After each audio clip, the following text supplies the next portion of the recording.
Assalamualaikum warahmatullahi wabarakatuh. Good afternoon, everyone. Distinguished speaker, honor guests, and all participants joining us today. Also, participant on Zoom, thank you very much for joining us. Welcome to our guest lecture with the title of Epidemiology, Control, and Management of Schistosomiasis and Filariasis. My name is Kiki Dwi Ayu Pritasari, and I will be your master of ceremony today. Before we begin, I would like to remind you of a few things about first. This lecture will be recorded and shared with registered participants. Second, please keep your microphone mute during the presentation. And third, if you have a question, please drop your question via Q&A box anytime. And fourth, its certificate will be sent to participants who complete the attendance form. And the last, the attendance form and evaluation link will be provided at the last one. This program is an initiative of Implementation Research and Master of Tropical Medicine. And today's guest lecture is focused on epidemiology, control, and management of schistosomiasis and filariasis, such as onchocerciasis, loasis, and dracunculiasis. It's one of the most widespread neglected tropical diseases in the world. That's exactly why today's seminar matters. It changed for us to deep dive, learn, and understand the real impact in the world. And now, before we move into the main presentation, please allow me to introduce our moderator today.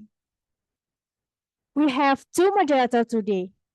Our first moderator is Professor Dr. Elsa Herdiana, MKes PhD. She is a lecturer at Department of Parasitology, Faculty Medicine, and Public Health and Nursing, Universitas Gadjah Mada. Prof. Elsa has extensive experience in parasitology, epidemiology of neglected tropical diseases, immunology, biology molecular, and diagnosis of tropical diseases.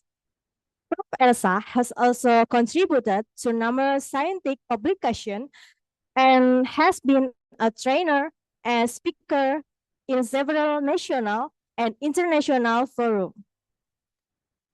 And the second moderator is Dr. Karisma Dewi, Master of Public Health. She is a lecturer at Department of Parasitology, Faculty Medicine, Public Health, and Nursing, Universitas Gadjah Mada. Dr. Rima has a strong background in public health with a focus on One Health and tropical medicine. Dr. Rima actively engaged in academic and professional activities, including research, publication, and participation in various national scientific forums. With their combined expertise and experience, we are confident that this session will be well guided and highly engaging. Ladies and gentlemen, without any further ado, I would like to invite our moderator today, Professor Elsa Herdiana and Dr. Karisma Dewi. The time and floor are yours.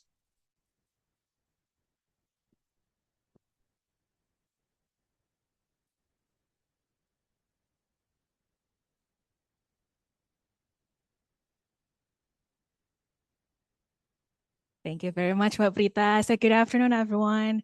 It's such an honor to meet Ibu Helena and Prof. Elsa, of course, to have the discussion of today's lecture.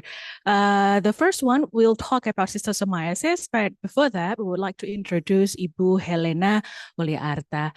So Ibu Helena Ullyartha is a researcher at, we call it BRIN. BRIN is Badan Riset Inovasi Nasional. In English, I need to recall it a bit.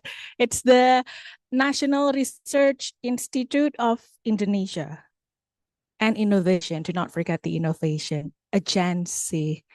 Remedi boleh ya Bu? Saya nyontek ke HP ketahuan banget. Let me check it again.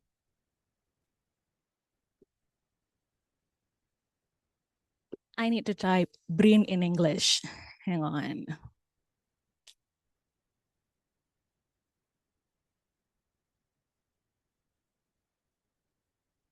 There you go. National Research and Innovation Agency of Indonesia. She is an expert on helminthiasis, schistosomiasis, and filariasis. So the first topic, we'll talk more about schistosomiasis. And she's also a reviewer on a top journal publishing peer review. So yeah, I think that would be all. Ibu Prof. Elsa, would you mind to lead the discussion for the schistosomiasis? Thank you very much. Okay, thank you, Mbak Rima. So good afternoon, everyone. How are you today? Okay. Also, thanks for the participants online. I think we have about 300 something. So you have a lot of fans, Dr. Helena. And here, sorry. And here we also have 40 participants.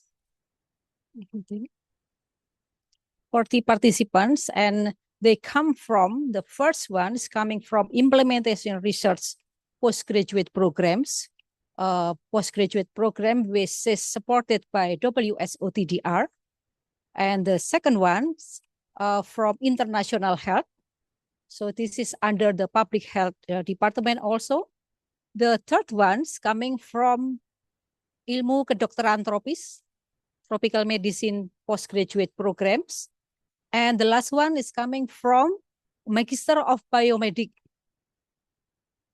So this is, we have 4 different postgraduate program all together here. And today, this is very special because we invite Dr. Helena to talk about schistosomiasis. And as you know, schistosomiasis may be for all of you that's coming from overseas, not coming from Indonesia. Maybe you don't know, or maybe you don't recognize schistosomiasis. Yeah, Dr. Helena, we have here not only from Indonesia, but we have some one from Fiji, yeah, and then 2 from Nepal, and then also from India. Where is from India? We don't have from India. We have also from Bangladesh. Hadir, where is Hadir? Yeah, Papua New Guinea. Yeah, and the rest is coming from Indonesia. So schistosomiasis is not prevalent in each countries in Southeast Asia.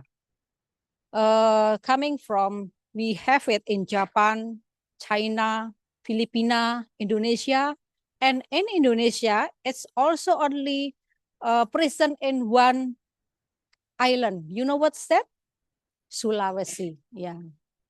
And this is reported first time in 1937, I think, yeah, coming from Sigi area, Central Sulawesi. This is also interesting. Why it's only in Sulawesi, not like filariasis that can be distributed, we can see, and at some islands in Indonesia. Yeah, so we will learn why this is so isolated only in Sulawesi. And then we also learn from Dr. Helena why it's take so far to eliminate, to control this one. It's isolated, but why? This is very hard to eliminate these diseases. So Dr. Helena will bring her expertise, experience when she collaborated with the other countries that successfully eliminate the schistosomiasis and perhaps also for filaria. Yeah, we will learn from China, and Dr. Helena will explain a lot, will share her knowledge with all of you, and please feel free to to us. Okay, so Dr. Helena, without further ado, please. Good afternoon, everybody. Yeah.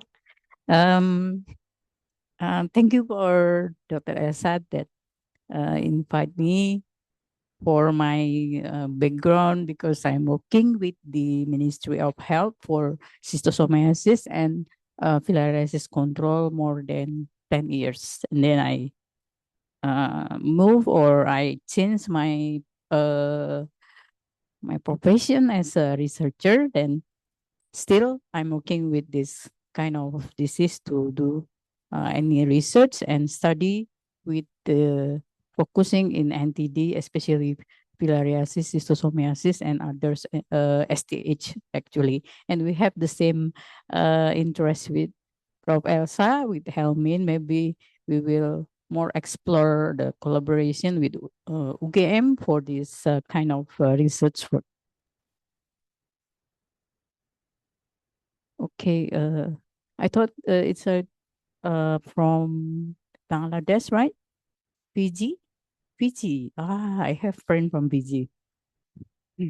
Actually, they are working with the hospital and also with the, if I don't mistaken, with Ministry of Health when I have a training in China. Yeah, maybe you know, yeah. Dr. Adele is a pediatrician. Pediatrician, maybe you don't know. Yeah, really. Okay, this is the outline. So a little bit, Dr. Exa explained about the historical, and it will be the epidemiology. And you should know also pathophysiology, diagnosis, prevention, control, and global implementation and disease burden. And I also give like some talk about One Health because schistosomiasis is like a digging something without end if there is no One Health inside. Yeah. So it is also learn our situation from Indonesia, of course, because we are endemic. So maybe student from Indonesia have like a maybe you have an idea to research for CISO, but I think you need more money because you have to fly away from Jakarta. It is like a also a gap. I don't know whether Ibu Prof. Elsa have some funds to support student working with this research to find out what is the problem and the gap. And also I heard from implementation research student. Can I have you? Oh, good. So because I also have been trained by UGM for implementation research, and we already so far discussed with Charisma. How about we make some like a proposal for TDR, yeah? Because I knew Dr. Hamidu from WHO headquarters. Maybe actually it's a very little fun, but it's okay for a small area. It's okay, yeah. Okay, before that, he has an international student, you have to know that NTD, right? So actually more than 21, I guess. And this one is, we are talking about how many NTDs, and this is, the focus is our study here, lymphatic filariasis, cysto, and soil transmitted. I don't know, maybe in your country also have this kind of NTD, and Indonesia declared that, and dengue is not NTD because previously I was working with this unit. Then my DJ said, "This is not NTD. We are not neglected this disease anyway." Okay, then in Nepal, you are from Nepal, right? You have, let me see. Not here. Right? You have trypanosomiasis, right? No. Because one of our consultant in Indonesia is Dr. Anand Joshi is from Nepal. You know him? Good. You can learn from him. You can talk. You know Helen? Okay. Okay, we have also a B, right? And this is also fungal NTD.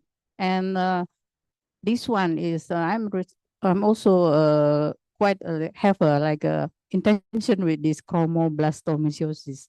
So this sometimes patient with lymphedema have like this, and people think it is like a this is filariasis or not later on, right?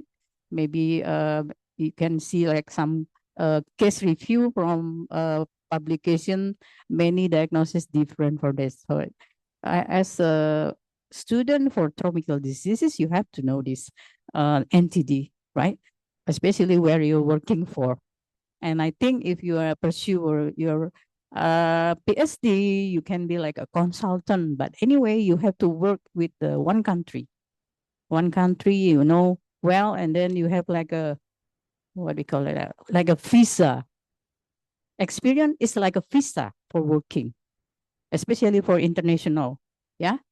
And snake bite. Indonesia also have a just make like the liver the what we call it guideline, national guideline, because we have our expert Dr. Maha. Maybe if Dr. Elsa need you know him, right? Her. Yeah, my bestie. Yeah, and then sorry. And then this is some like striving at 10 programs from many scientists working with the live chemical develop anti-protozoal, yeah, because this is like neglected too. So about 8,200 small molecule compound with potential activity against major protozoan NTD. So this is only like additional knowledge. So you can see trypanosoma, trichomonas fungus, and etc. Yeah. This is the historical. Maybe if you want more explore about the historical, you can check the journal. So if I talk this and we don't have time because it's really a long story, yeah. So why we call it schistosomiasis? This is from in Egypt, yeah. And this is from Bihalt. This is the name of someone who found this, and then Katsurada and Sambon. So when I was in Japan, I visited the village when they said this is where Katsurada found the schistosomiasis in Japan. So Japan also eliminate the schistosomiasis before China because they have a very limited area. Still, they have a snail, but there is no the parasite is not there. And this is the historical. So little bit fast because he's a German pathologist and working in Egypt. Yeah, no one from Egypt here. No. Okay, that's why they identify the eggs, and then following, but another researcher from the Japan working with the Chinese medicine, and they found like a as we very known, yeah, Katayama fever. So can you imagine how the last or the past researcher working without internet, without email, and they are very clever, I just imagine. But now we can search anything. So you have to be like more than them. Okay. Later on, if you want to explore more, you can check, yeah, how they work. I just wondering why, how can they talk? I can call Dr. Elsa anytime. But how come the German call the Japanese? There is no phone. Yeah. Okay. This is the schistosomiasis taxonomy classification. So you have also to know that there is a schistosoma, Mansoni group, Japonicum, Hematobium, and Indicum, and another one, the 5 group also there, but this is part of the group. And why Japonicum? Because it's found in Japan, yeah. And for broccoli, we can see as just say that you are international consultant. You have to know differentiate between the nematode morphology, and this is cestode, and this is trematode. Now we are talking about the trematode, which is schistosomiasis. Yeah, the trematode, not only schistosomiasis, we have many trematode in parasitology.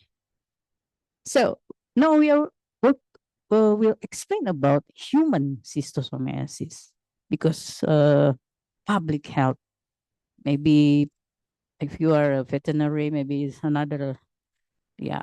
But in schistosomiasis, even we are talking about human schistosomiasis, we have to thinking about another factor that can influence the transmission.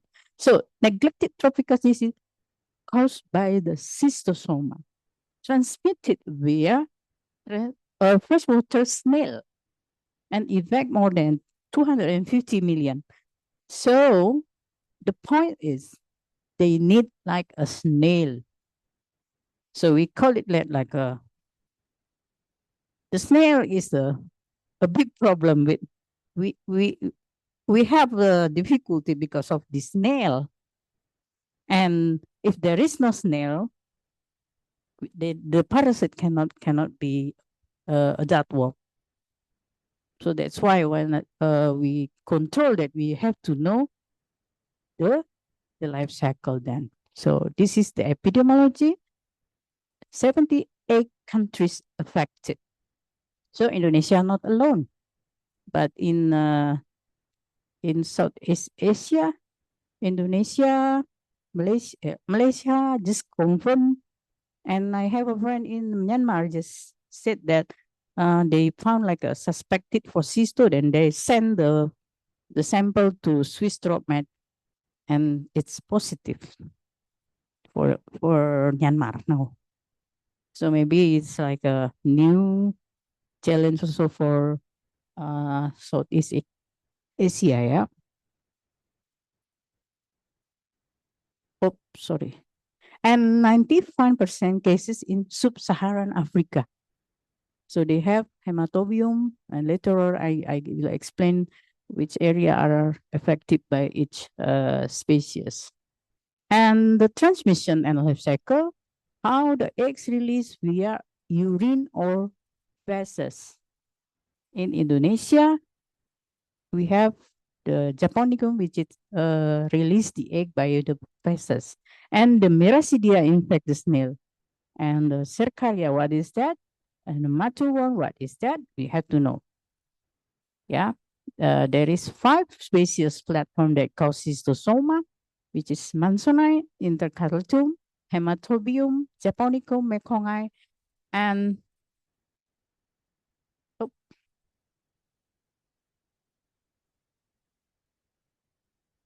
each species cause different clinical manifestation. The variation depends on the organ affected, and it is from intestinal or urinary tract. Yeah. So this is Asian intestinal schistosomiasis, which is Japonicum and Mekongai. Now, Mekongai, we can see Mekongai we found in Laos and Cambodia, because they are in between the Mekong River. So a little bit different, because when I visited that, I saw aside the hotel, oh, there is schistosoma there. Yeah. Now this is the life cycle. How can it transmit? As a public health, you have to know the life cycle first, very clear, before you conduct or to decide which is the priority for the control program. So this is how someone who has the infected by the cysto, and then the worm migrate to mesenterica, where female and egg lays, then the egg lays to the feces, and the egg then need to change the stadium, become the miracidium, and the miracidium need a snail to enhance the stadium. Yeah. before become the adult worm, and then the miracidium become the cercaria, and the cercaria penetrate the skin, and then it causes like a inflammation in the skin, like a rash, the red rash, like that, and then the scaria become a schistosomula, which is can migrate to the lung. So the one who are infected can be like a cold or something. So they can affect the lung also. After that, they can the larva migrate to the left of the heart and into the circulation. Then the larva mature and on the liver and then become the adult worm. That's why the life cycle go and go on. So we need to very clear about the life cycle first before we decide how to control that. So WHO also have an expert from others. Even they have expert for every species. When I talking with Dr. Professor from UK, I said, "Oh, Helena, I'm not Japonicum. I'm Hematobium." Okay, so it is like if you like cycling and then you like uh another, and it is different every species. As I thought before, the clinical manifestation is also different. So the expert should be like very clear about this. Yeah. Now this is the species schistosoma characteristic. You can see that the definitive host is in every schistosoma. You can see in Indonesia, Japan, Philippines, same in China. We have human, ruminant, and carnivore. Yeah, we have like this. That's why we need like collaboration not only in human side. So recently, Prof, we working collaboration to make a proposal for Asia with Australia, Japan, especially for the vaccine for the buffalo. So it's still like a candidate actually. They can we plan to do the trial in our country, but hopefully we win the proposal. We don't know. Yeah. So you can see in every schistosoma species, they have a different snail factors. Yeah. In the hematobium, you can see the bullinus and the biome palaria and oncomelania. And intercalatum is also the same. Mekongai also the same, but when we see the oncomelania in China, in Laos and Cambodia, it's also quite different with Indonesia. And this is for Schistosoma bovines. This is for the animal. Yeah. So see, we are mostly from Southeast Asia, right? Even in Nepal, we cannot find this. But maybe you are like Dr. Joshi working with Indonesia as a consultant. So who knows, right? Okay, this is maybe you are not parasitology. This is very parasitology, yeah. Okay, I will go up, and this is the stadium. First become egg, meracidium, sporocyte, cercarium, and adult. So you can see that the adult worm is always in pair. So they are harmonized, romantic, always same, always together, right? And the distribution of Japonicum, we can see in Indonesia, it's Sulawesi Tengah, in Palu, in the province of Sulawesi Tengah, in Donggala, in Poso and Sigi. Sigi is area which is affected by tsunami also, but some part in the Schistosomia area is not affected. So we can found in China, Philippines, and Indonesia. So we are researchers from these three countries. We are compare our snails, right? And we talk why you don't have reduce the infection, blah blah blah. So in these three countries, the most high endemic is Philippines. Indonesia, quite low, yeah, no, because we have intensified the program, but still need some optimization in some sectors, including health. This is Mansonai. So as a parasitology, we have to differentiate this one to ensure that the species is the Mansonai or Japonicum. And for the Schistosoma mansoni, we can found in South America, Caribbean, and Middle East. Yeah. So when we have a meeting with the in our networking, we can discuss with from Egypt, from other country. Yeah. And this is for hematobium. Yeah. Then Mansonai you can find in Africa and Middle East. So this is the adapt form. Every species have different size, long and length and characteristic. Yeah. This is the egg, and this is the whole different with hematobium, mansonai, and japonicum. The three, the big three. Yeah. And the diagnosis, actually, we have gold standard is for stool examination for Mansonai. And for hematobium, we use urine examination. And to confirm that infection, we can see in WHO guideline. And for serology, we have ELISA, and this is very useful for early or low infection, but we cannot distinguish between last or present infection. So and then we have miracidial hatching test, which is very common used in China and Philippines. The sample placed in the fresh water with like expure and to detect the variable eggs hatched in miracidia. Yeah, hatching indicate the active infection. And the antigen, we are using CCA. So as I mentioned before, Indonesia species is Japonicum. So we detect the feces, right? So we cannot use CCA or CAA. It's not working. If you detect with this rapid test, it's not working. So before you decide to use the diagnosis method, you have to know whether this area endemic for which species and indicate ongoing inspection is okay for like a surveillance, yeah.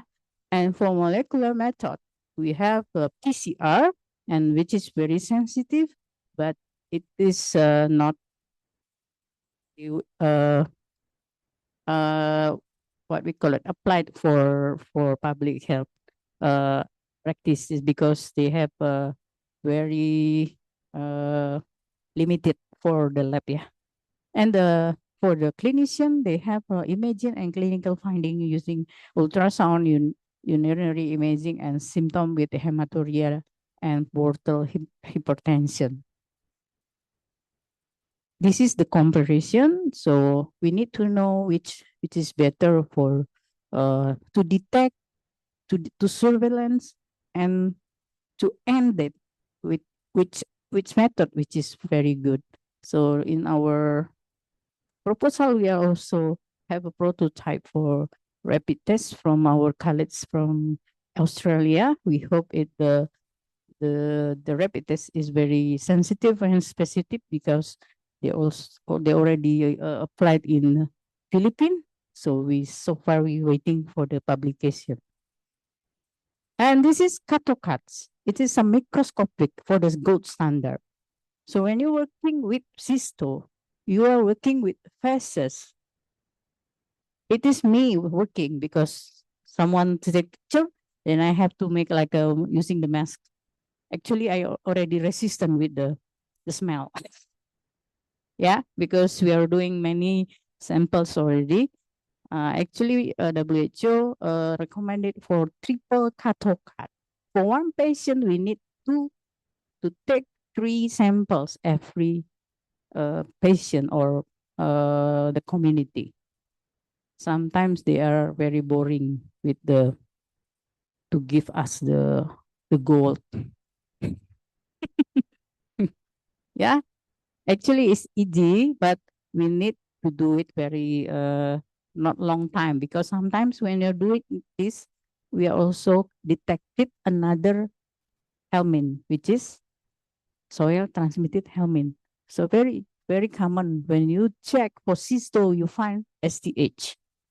So when you're doing your study, you can like give buy one get one. Okay, so you can put your new proposal. You try to find cysto, and then in your output, oh, I got one, and I get one. Buy one get one. Get two, right? Then this is the pathophysiology. This is mainly due to the egg-induced inflammation. The granule formation causes the tissue damage, and then lead to the chronic inflammation of fibrosis. Okay.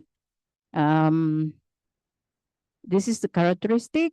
So you have to know which is the characteristic in the age group, especially in endemic area. The children is the risk, the very risk is children, adolescent, and young. But in the non-endemic is adult. Yeah, and then the diagnostic used for this flu, historical export for fresh water. But this note is maybe not only for hematobium. We have to check this area is suspected for Japonico, Mansoni, or hematobium. Yeah, as a epidemiologist, you have to think why should be like that? Why should be like that? Yeah, as an implementation researcher, you try to see what is the gap. Yeah, so we have our own agenda. Yang dari parasit mana ya? Biomedik. Oh, biomedik. Okay. This is the main clinical manifestation. Also, you have to, if you want to explore more acute and chronic, whether you are working with the implementation research, you can also want to know about like people who are acute or chronic. Yeah, or chronic is very easy to know because they have very large, big stomachs in this because of the hepatic. What is that? A question. Okay. Parasitology? Itan.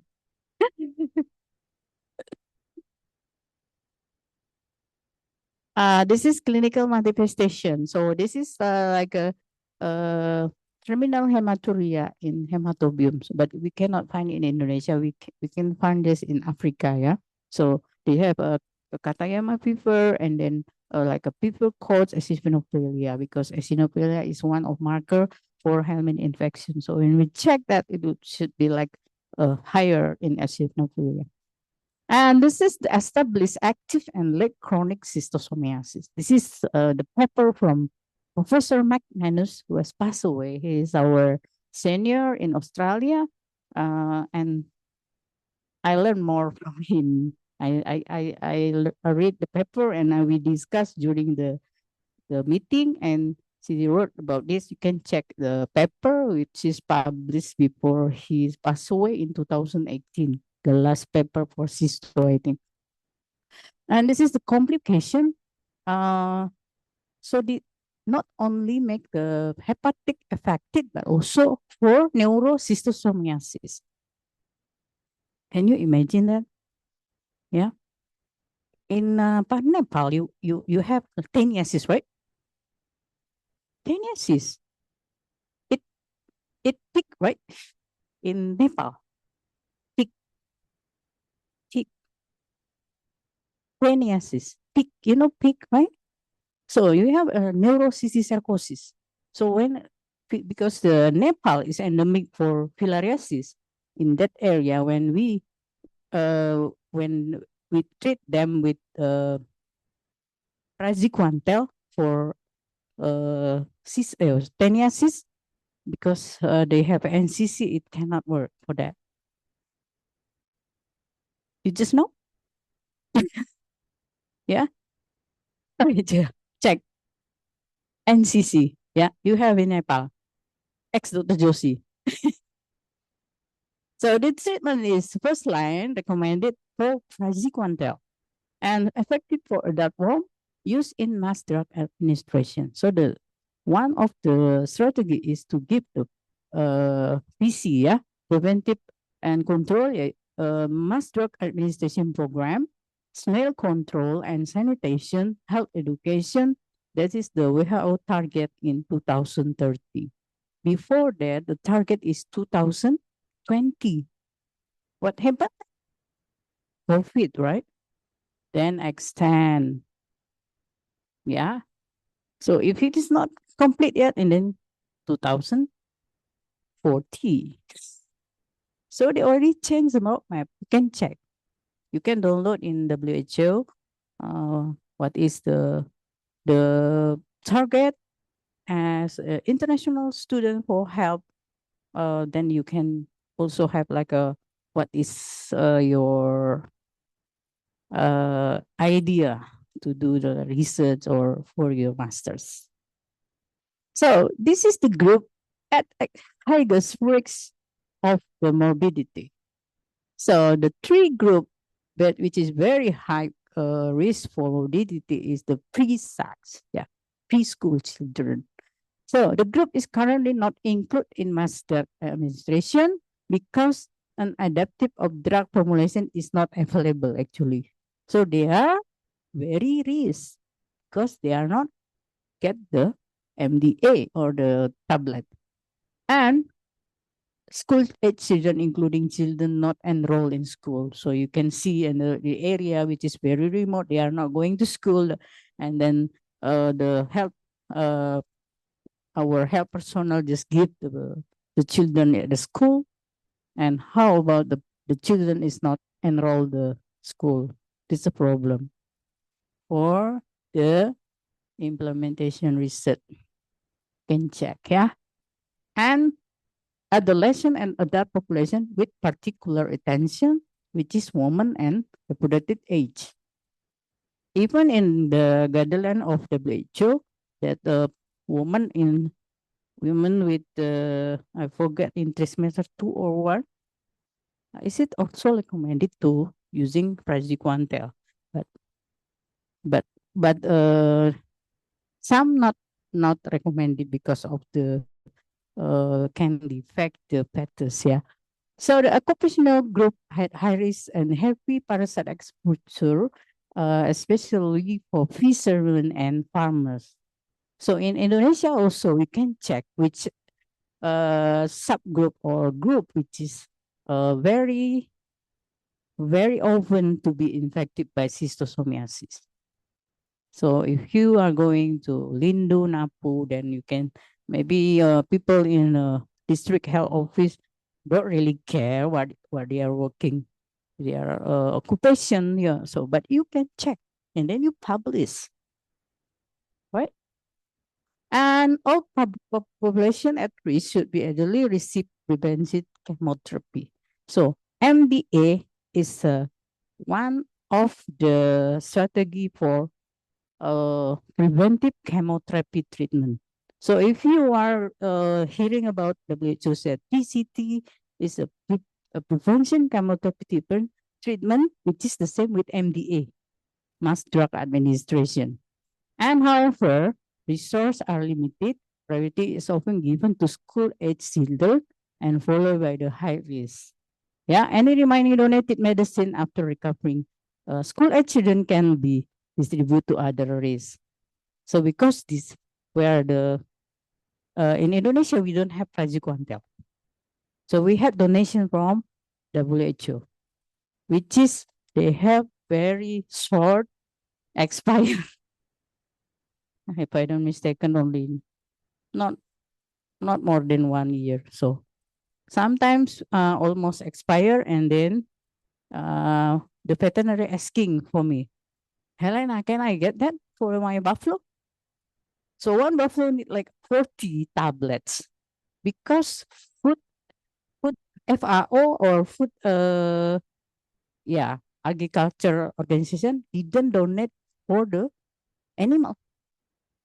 So they are borrow from human sometime.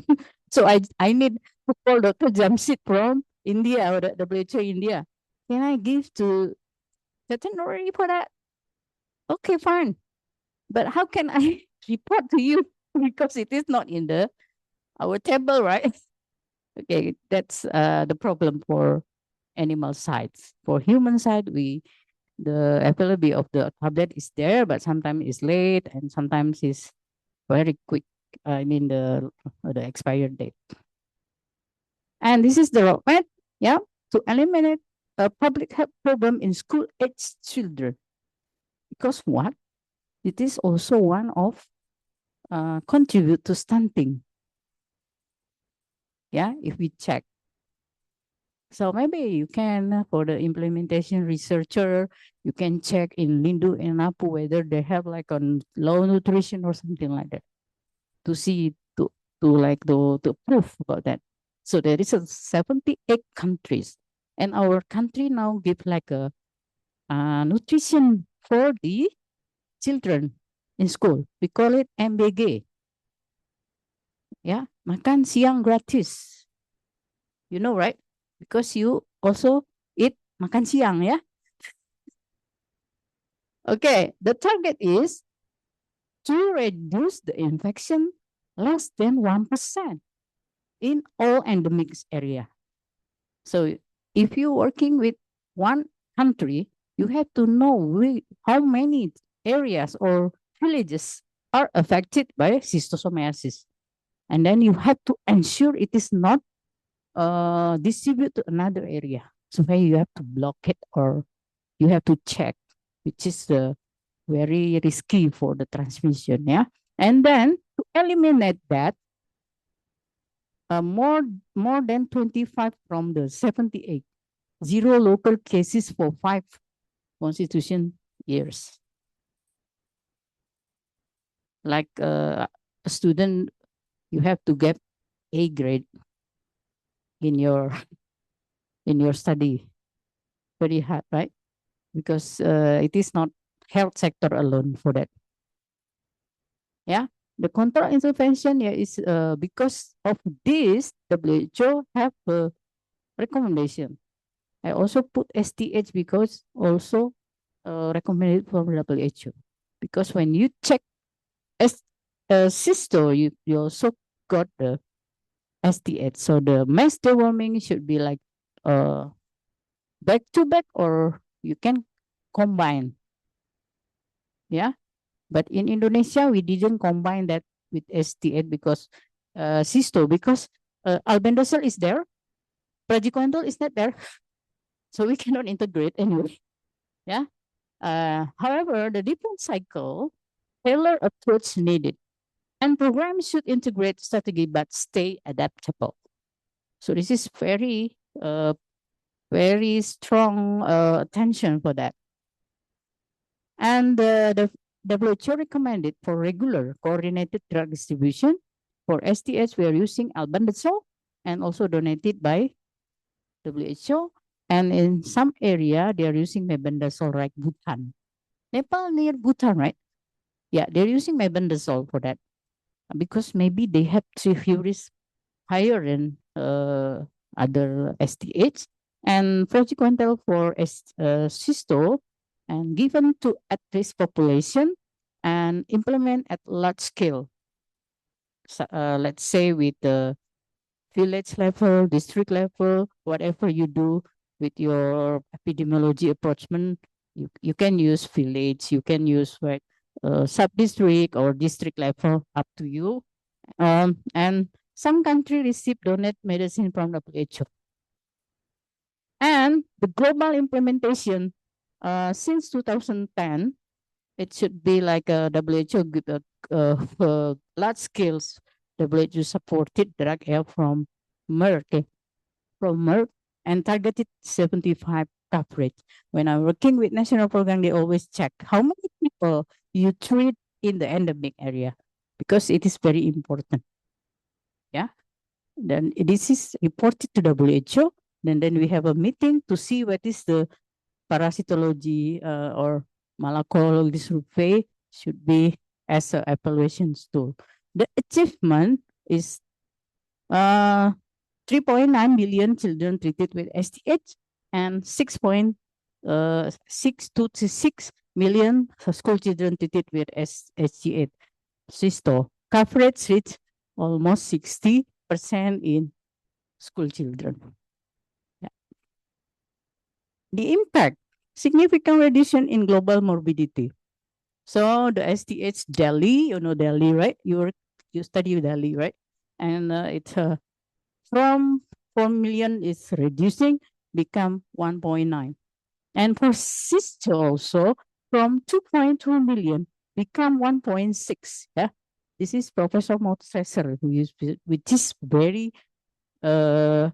expert, very senior. Yeah, Professor Montresor wrote test.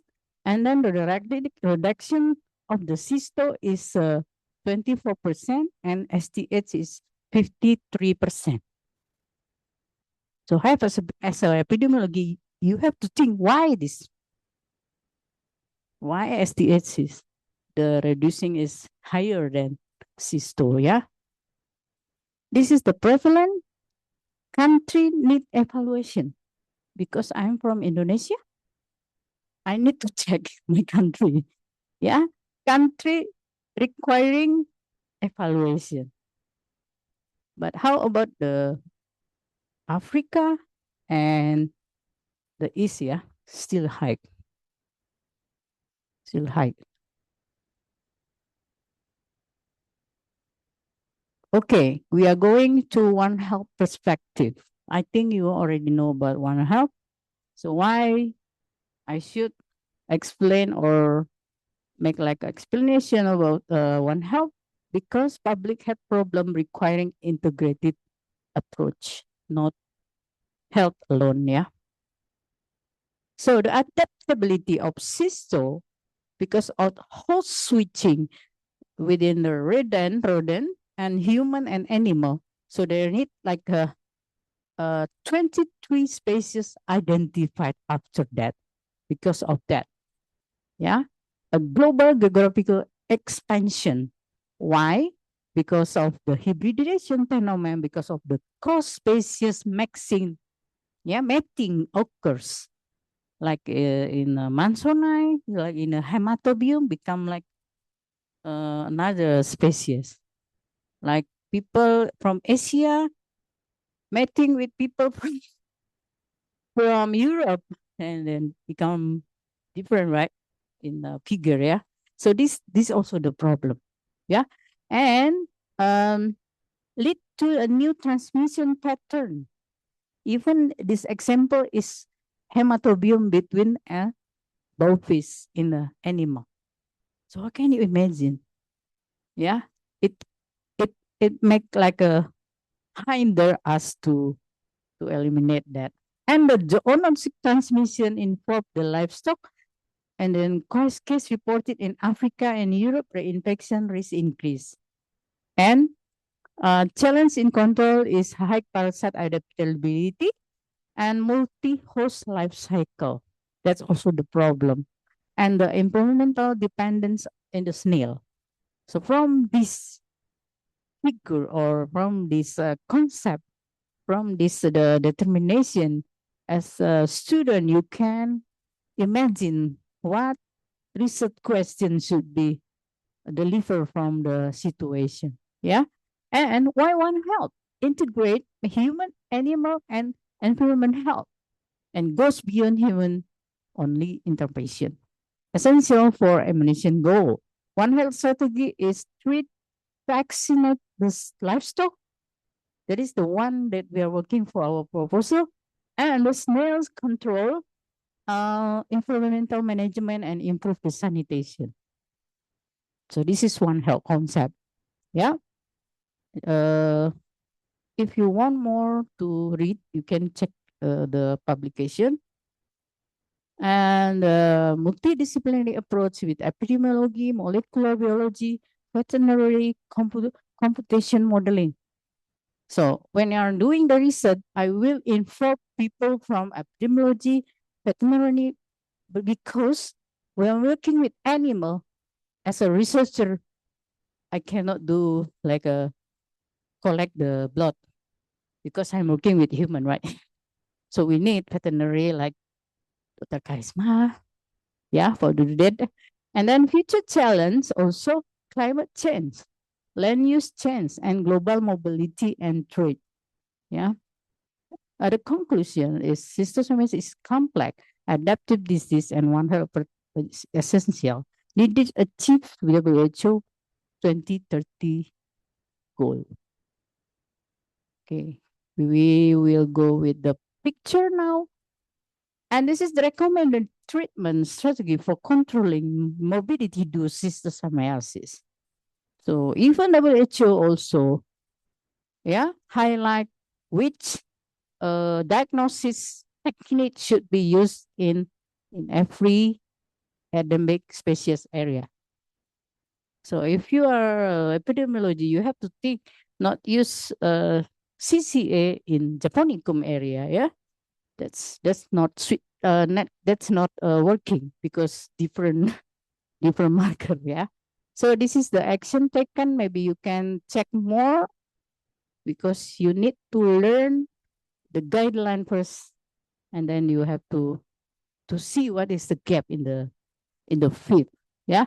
And then this is the additional intervention, yeah. Even we are treat the people, we need to see the water, the wash. This is also the problem and how they defecation, yeah, open defecation or not. That is the issue. Sometimes you just report. How about the ODF? That's so good, ODF. Are you believe that? As a researcher, I don't believe that. I need to check. Yeah. So that's why the was another intervention or additional intervention for other sectors is needed. Yeah. And this is the prevalent threshold for preventive chemotherapy intervention. So forget it about STA for a while, yeah. So ST8 or cysto less than 10%. This is intensity of infection.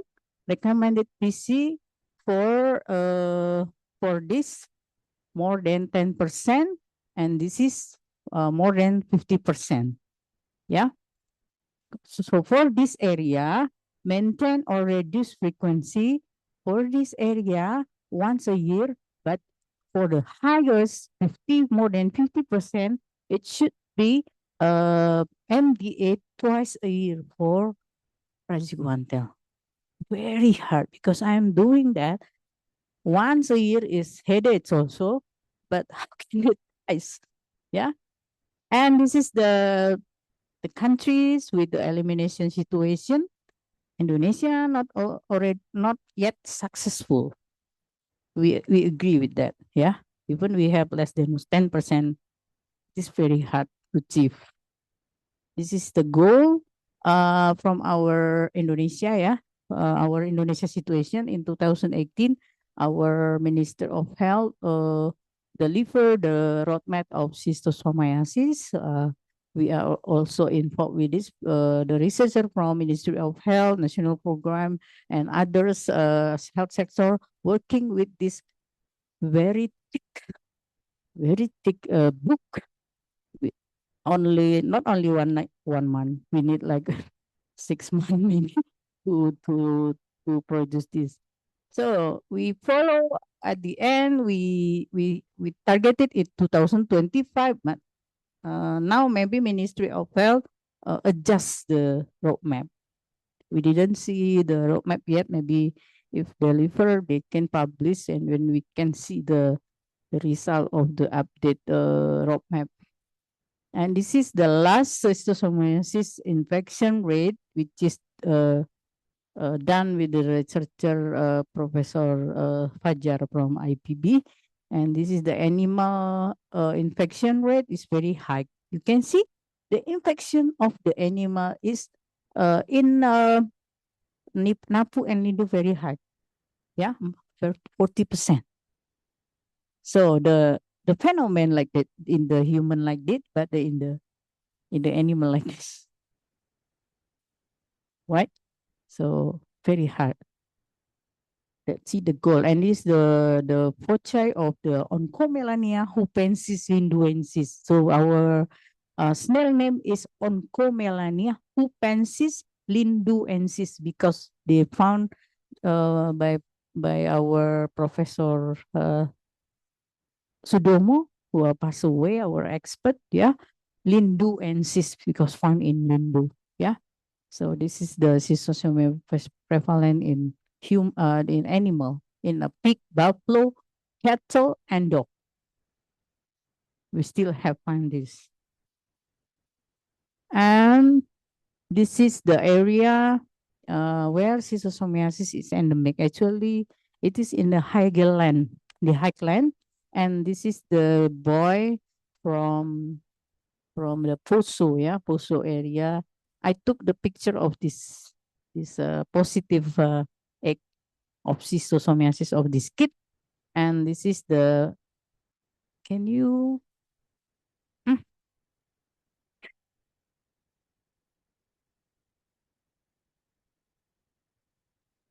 So in Indonesia, we don't have like this kind of clinical patient anymore.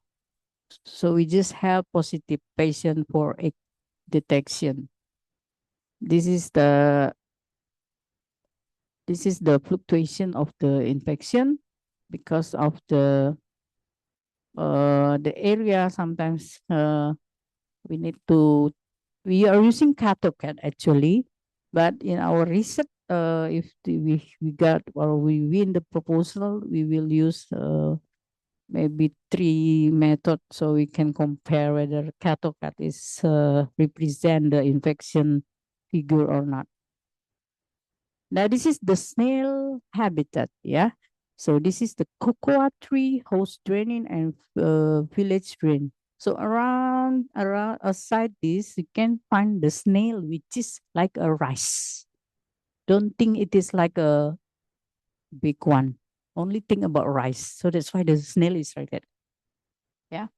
So our Ministry of Health recommended the local health to put a marker to notify the community to be aware of this area is we found infective for the snail. So we put this, yeah, as a notification for the people. And this is our publication, yeah. This is actually from malacology survey. It's from snail survey using man per minute or random quadrant method. So from the year of 217 and 2021, we checked the infants, the impact of snail control in seasonal schistosomiasis in every area in the Poso and Sigi. So this is, can you imagine this? Very small, right? Okay. Okay. Now this is the area where this is snail. Snail is here.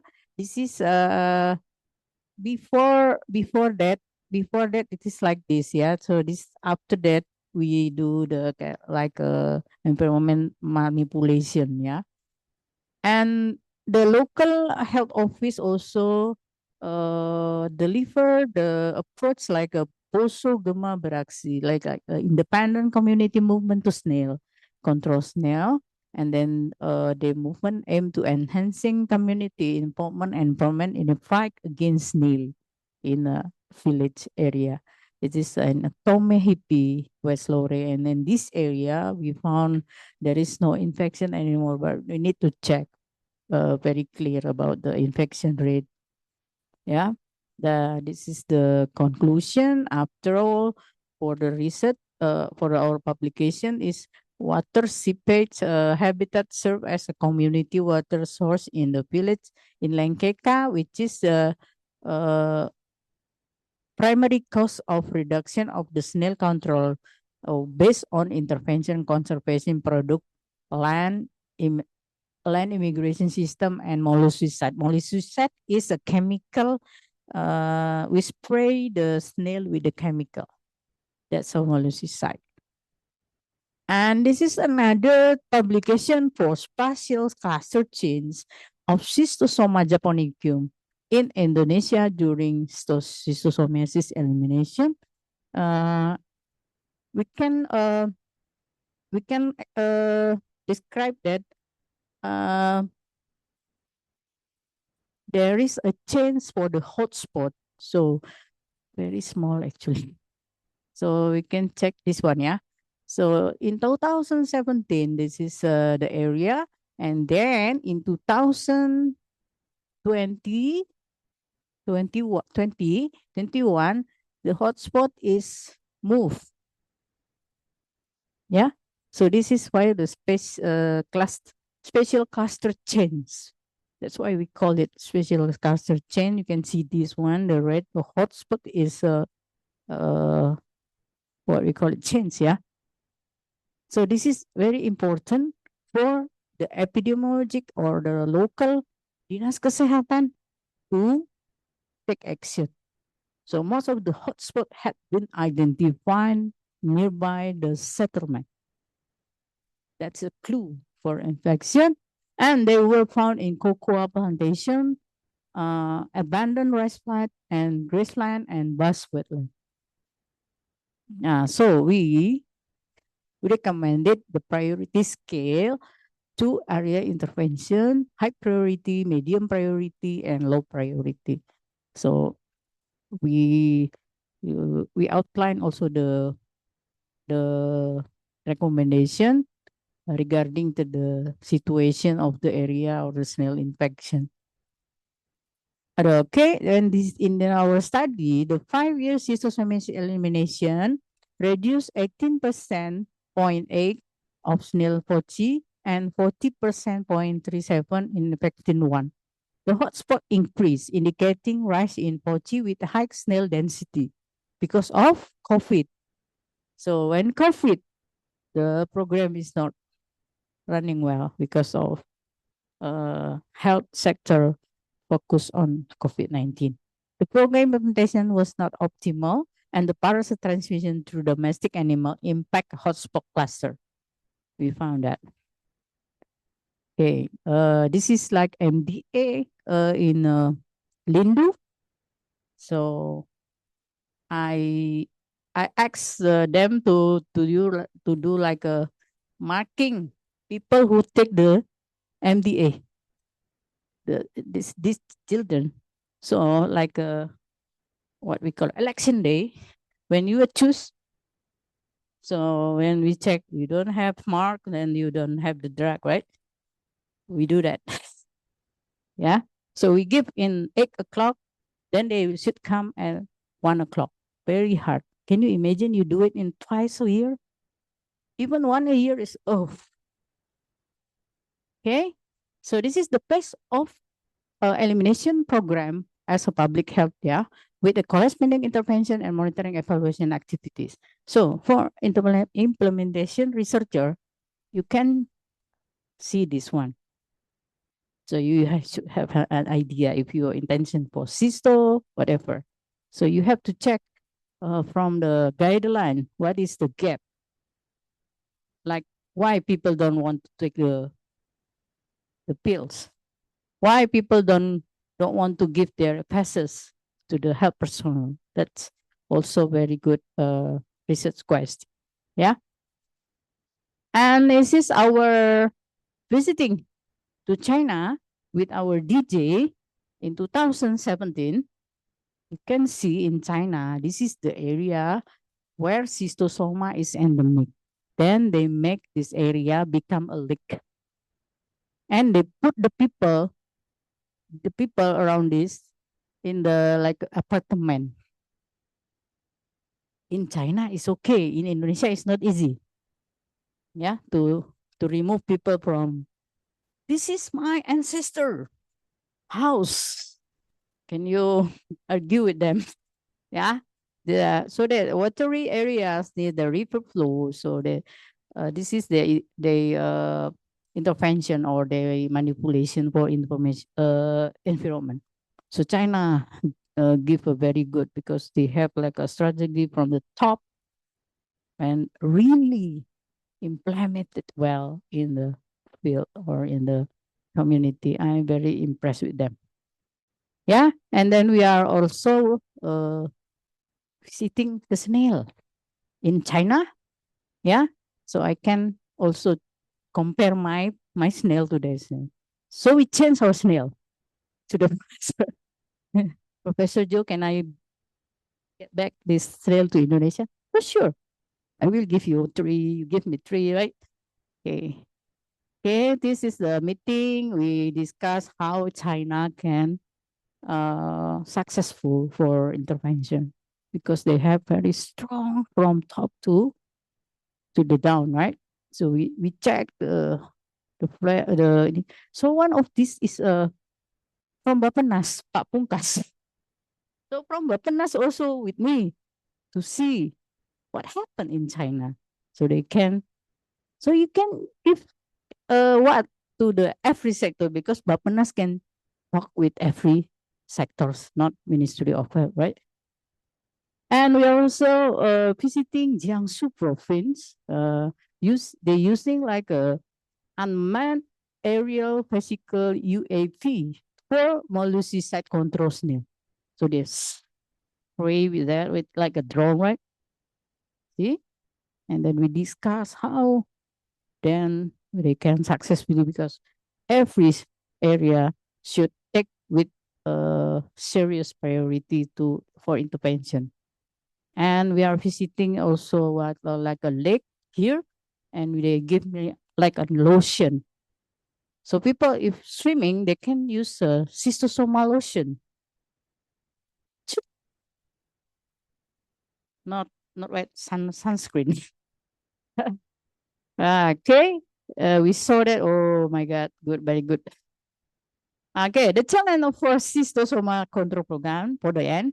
Yeah, the biological epidemiology challenge, zoonotic reservoir hybridization, as I mentioned before, and asymptomatic or low intensity reinfection, problematic scaling should be like incomplete mass treatment because people like deny to receive the drug because of why I should take the pill. I'm not really sick because it is like a blanket. Even you are not sick or you are healthy, you should take the MDA, right? For compliance, yeah. For the implementation, researcher, you can check this, yeah. Yeah, Ibu Karisma, our proposal. Yeah, difficulty reaching remote or mobile population, yes. Sometimes in the area, maybe I don't know, in Africa, I'm wondering if I working with Africa with hematobium. Yeah. So weak surveillance and monitoring system. It is also the hinder to control the program. And many of them, the environmental change, health system, infrastructure, and socioeconomic like poverty, low community awareness about transmission, culture practice, stigma, and perceived risk or reduced participation in the program. And at the last one, health specific challenge, coordination between veterinary, and it is like a old song ya. Lagu lama kalau lagu Indonesia. Lagu lama. Easy to say, hard to practice. Like that, yeah. Coordination also like lack of policy addressing animal reservoir. Because in Indonesia, we have like a program for sapi bunting. You know what in English? cattle pregnant. So they need to increase the cattle to be pregnant. But otherwise, in other side, we need them to be treated with prajikwanta. Can you imagine? This is like oh no, that's my cattle, not yours. Yeah. Limited implementation of integration and the snail control was an MBA. Top of form and bottom of form. So that's if you figure out so many. So I just find this because I had many meeting in other country. I just check this one. I try to list from this country, from this country. So this is represent all the countries, 78 or 78 country, right? So this is one country should be like have a problem with most of the problem I list. Yeah. And the conclusion, cysto remain complex due to the parasite adaptability, multiple host life cycle, and dependence on environmental factors such as snail. And zoonotic transmission, reinfection, hybridization, and the effective control require more than mass drug administration, which is one health approachment, and strengthening sanitation, snail control, surveillance, and cross-sector collaboration is very, very important. So how China can be successful that, we should learn from that. We need like action, not talk only. Yeah. So I would like to introduce the network on behalf of Professor Lee from China, regional network on schistosomiasis and other Helminth zoonosis, which is bring to possible stakeholder renew big step up fight against Schistosomiasis japonica, and first conceive the international work entitled Research Surveillance Control in Japonica, which is held in Nanjing. So the first collaboration started in 1906. Yeah, this is the network in September. Then primary purpose is promote intersectoral and international collaboration. So in China also they have like PhD student. So if you interest in study for cysto, you can enroll or apply for that. Yeah, but you should have a capability. You as a parasitologist or epidemiologist, whatever they have all. We can discuss with them. So, but you have to show that you are very prospective, right? Then you can get the PhD opportunity in China. Yeah. And this is the member of the country. Now we have Malaysia also, Myanmar, and of course Indonesia. Who is the president from Indonesia? We have Professor Fajar from IPB. And the last is, and now is Professor Li Zizhu from China again. So every 3 years, the president is changed. Yeah, maybe you can check. So if you're interested to apply for that, you can connect. Dr. Elsa also have a connection with malaria, right? Yeah, maybe cysto, malaria, whatever. So just they're pretty good in parasitology. Okay, this is our former. So we already passed away. Professor Sudomo is our expert for schistosomiasis, and this is the expert from China, Professor Zuziano. So you know that in our research, you know Scopus, right? You can check Zuziano. Maybe he is from in 50-something index. Wow, really expert, right? So this is the Pak Pogjan from Ministry of Health, but now he's not working here. And this is Dr. Jamshid from South WHO India, but now he's in North Korea.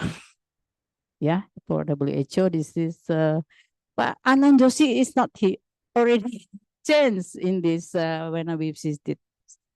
He moved to, I forgot in the USA or Nepal. Yeah. So this is the okay. Finish. Any question? Okay.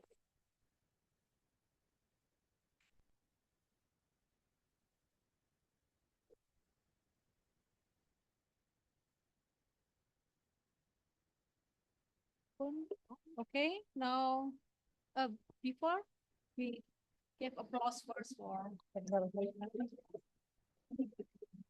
Thank you, Dr. Helena, for sharing a lot of experience, a lot of networking. So she has so many stories. I want to stop at the middle because it's conclusion, but it's still there is some stories. But because I think that's very important, then I let her to continue until finish. Conclusion, conclusion, and then the last one is the real conclusion. Okay, so because of time, maybe we just limit the questions, 3 questions from this classroom, and then maybe just 1 questions from the online participant. So please raise your hand if you have questions. Ada? Otherwise, she will question you. Any question from implementation research group? No question? Okay. From parasitology?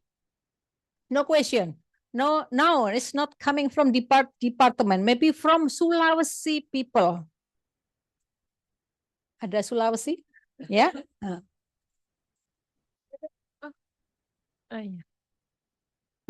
Terima kasih.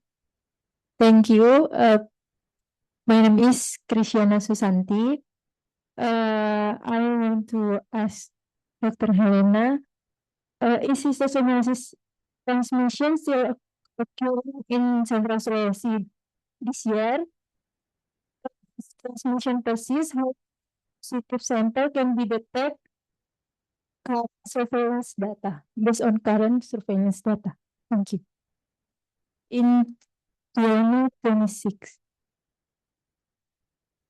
You want to directly? You are from Palu. Oh, not from Sulawesi. Yeah, but not in Not in the area. Yeah. You have filariasis in Banggai. I know that. Yeah. Actually, the prevalence now it's for April. I don't think they already doing the survey, but the prevalence is less than 10%. In Indonesia, or especially in Poso and Sigi, it's categorized as low endemic actually, but still we are very curious, yeah, as a researchers. Why in the animal very high? That's why we have proposed for the proposal working with the vaccine trial, rapid tests, and then surveillance things. So I think Indonesia need to clear the elimination phase because of the currently we have very limited priority for NTD, yeah, because we are focusing in MBG, which is very, very, what do you call it? Neglect some area. Yeah. I don't say that it is not important, but must be affected for others diseases because our government focus on how to increase the problem for stunting now. Yeah. So 2026, especially they are doing the survey for parasitology twice a year. But since the local don't receive money from the Ministry of Health for, like we call it, dana deconcentration fund. I think since COVID we don't deliver that. Maybe before that We give very much money for them, about 1 million rupiahs every year. But now they don't have anything, because when you are doing the survey in 28 villages, we need much money for that, because you need to check the faces. You need to pay our health personnel to do the diagnosis, to ensure, and then to check with the Ministry of Health laboratory in Donggala, to be the one who will ensure whether the prevalence is real prevalence or not. Actually, we have the Minister of Health give a sign for Donggala a lab to do the surveillance, especially for the lab site. Okay. Okay, Any thank you. We have two questions from the online participant. The first one from Nufianto here, Dr. Helena.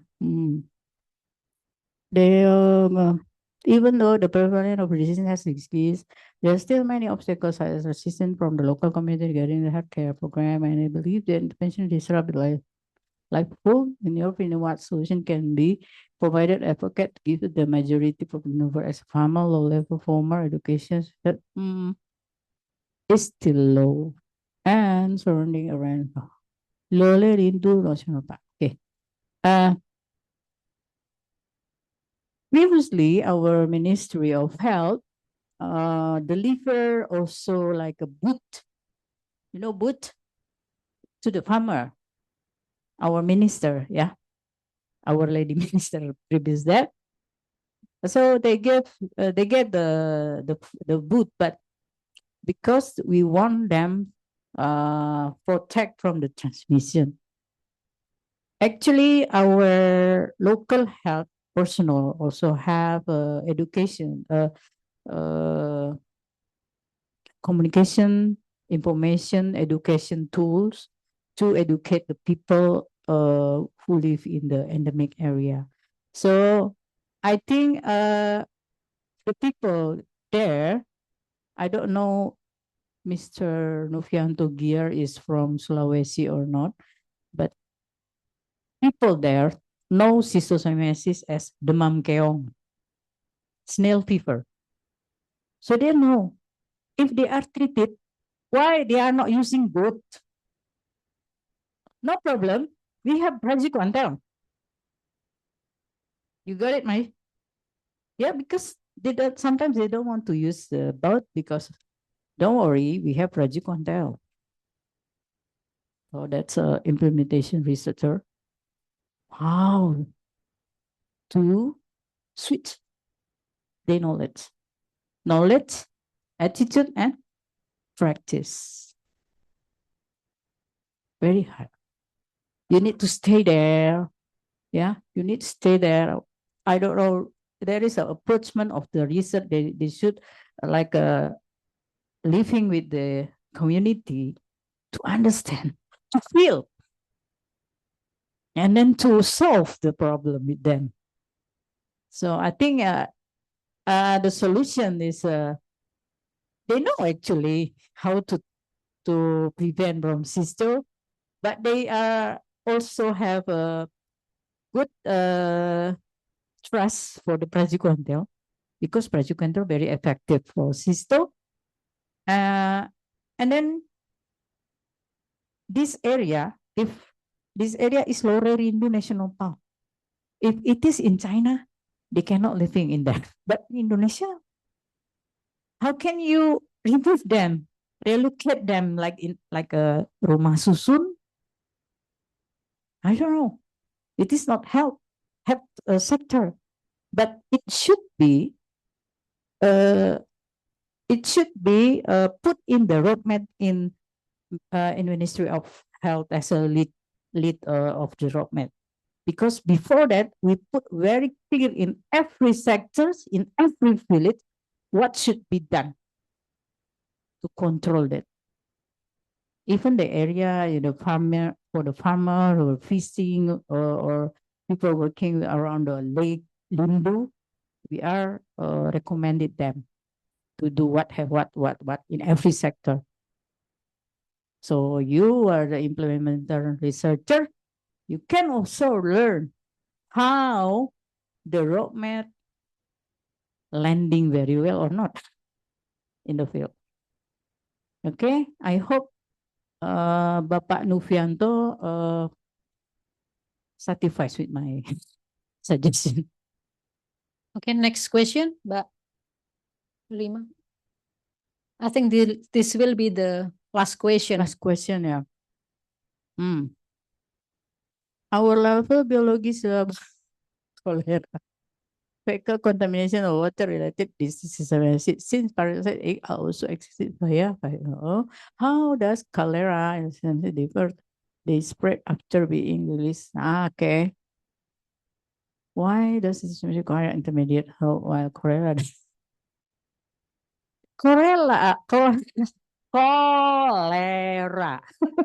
Masih ada nggak kita, Bu? I don't think we have, right? Ada yang dari India tadi ya? Bangladesh. Bangladesh. Which one? From Bangladesh. Do you have cholera in your country? Kita enggak ya, Bu ya? Sedikit. Sedikit. Okay. Can I see that? Why they need intermediate, yeah? That is because of God give us how they can live. They need like intermediate, yeah? They need like a intermediate host, like intermediate host snail, yeah. Jadi because cholera is bacteria, I think you have to understand how this disease spread, yeah. I cannot, so it can be like your question, research question to do that. So you can have my number or my email. We can work together for your what we call it, your curiosity of your problem, yeah, with this, how cholera differ, yeah. Because I'm not a bacteriologist, so maybe you can work with us, whether we are collect the sample, you find the bacteria, and I can find the parasite, yeah. You can there is a contact. Oh, okay. We can discuss later this because it is about bacteria. Finally, how might climate change affect distribution prevention of cysto? Because of the climate change, as my slide before, the stability of the habitat, it's become different. Yeah. So when the rainy season, because schistosoma, the snail like the humid environment. So if it is very hot, the snail will be die. So they need humid. If the climate change, so we can check whether the climate change. I think there is a publication about that. So that's why we put in as a consideration, because of Professor Josianong also. In fact, I don't think, if I'm not mistaken, we are invited research paper for how climate change affects schistosomiasis. Yeah. So we, as a habitat of the schisto, so climate change, of course, influence the distribution. When we check with our study on the spatial cluster, you can see there is an increasing of the hotspot also. But we don't check whether the temperature. Yeah. So now I'm working with others researchers who are really understand about the temperature. We can check also that. So maybe if they already find the gap and to see whether the connection between the temperature and the habitat distribution. So they can cite our paper from the cluster, change that, and then we can move to why, how might the climate change affect the distribution? Yeah.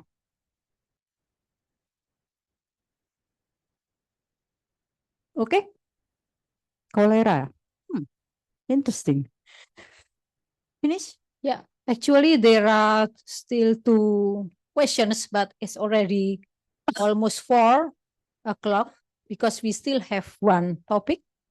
Yeah, so maybe we stop this question and answer for this schistosomiasis, and we will have like 10 minutes break, so you can have like go to the restroom, or you just want to just walking outside, and then you can come back here because we still have one important session, filariasis. Okay, Especially for this class, for international student, if you have more question, you can ask me.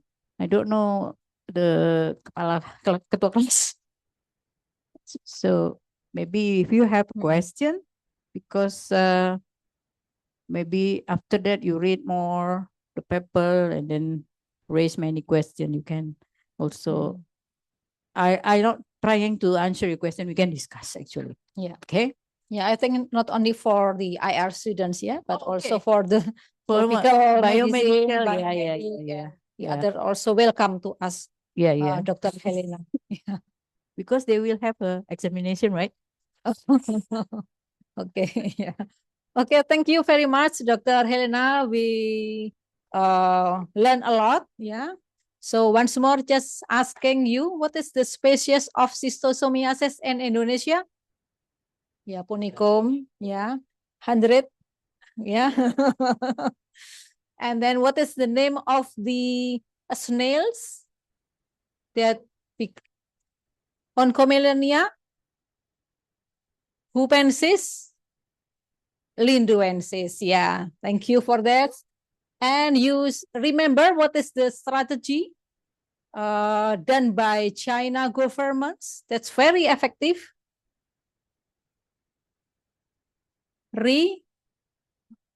Relocations. Yeah. Yeah. Okay. Thank you very much for the attention. Let's take a break for 10 minutes.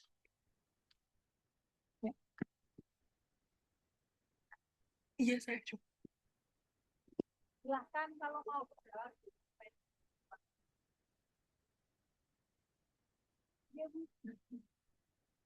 But I hope you still have the energy to continue the lecture. So after talking about what we were talking about before this, schistosomiasis, and we will continue the session with the filariasis. So filariasis, what does it usually cause, the diseases?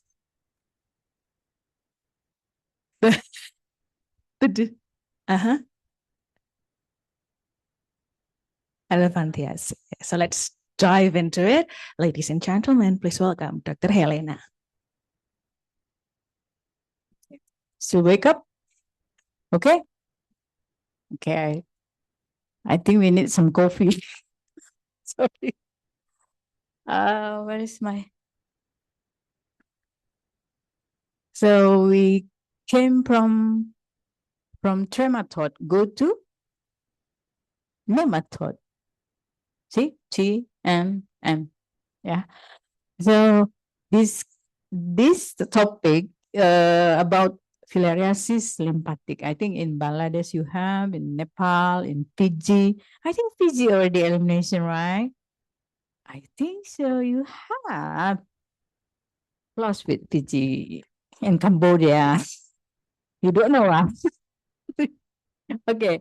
Filariasis lymphatic. We will discuss about the control program. Yeah, about the 3 parasites.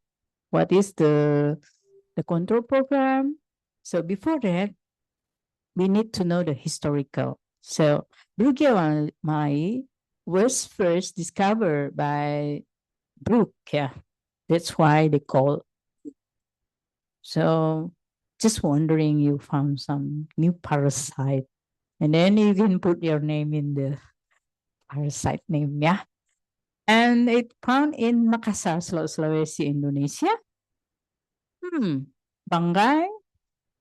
Yeah, you should go to Makassar, then fly to Banggai. sailing, right? Naik perahu, naik kapal kan? Banggal kepulauan nggak? Banggai aja, oke. Yang ada perusahaan deh. Ya, banyak pengusaha. Oke. So Brooke observed microfilaria in human blood that cause symptoms similar to Bancroftian filariasis. So Bancroftian is found by Joseph Bancroft. Later on I explain, yeah. And especially the difference is in the tail end of the microfilaria, which has two terminal nuclei. After that, the parasite was studied by Maplestone and Sanderson in Malaysia, and then found the parasite was named by Bugia Malay, an honorable book and Regina where research was conducted. Yeah, I'm asking also Prof. Rahma, do you know Sanderson from Malaysia? She said, "Oh yeah, I know. I just know the history." And subsequent study identified that Bugia malai is transmitted by several mosquitoes, especially from genera on Mansonia. So, and Anopheles, of course. It was also found that the additional to human, some animal, cat, monkey, and seafood can serve natural reservoir, especially for zoonotic type Bugia malai. So for Bancroft type, cannot transmit to the animal. You have to know the difference. Yeah?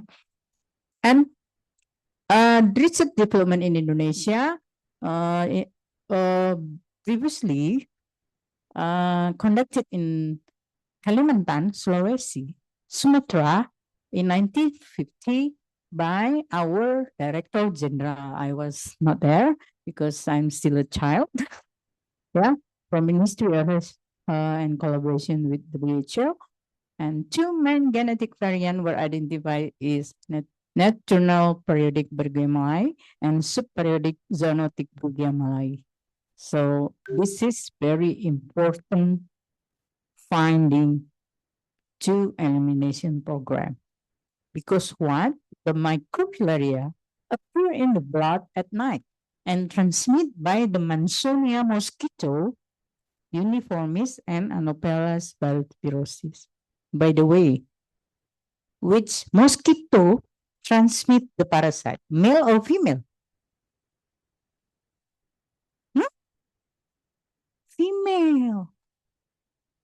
So considering if you are bitten by the mosquito, female. Then what do you have to, yeah?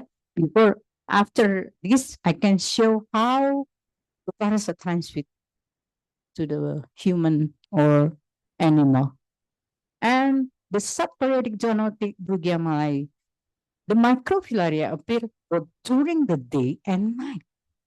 So if you check the blood during like 10 p.m.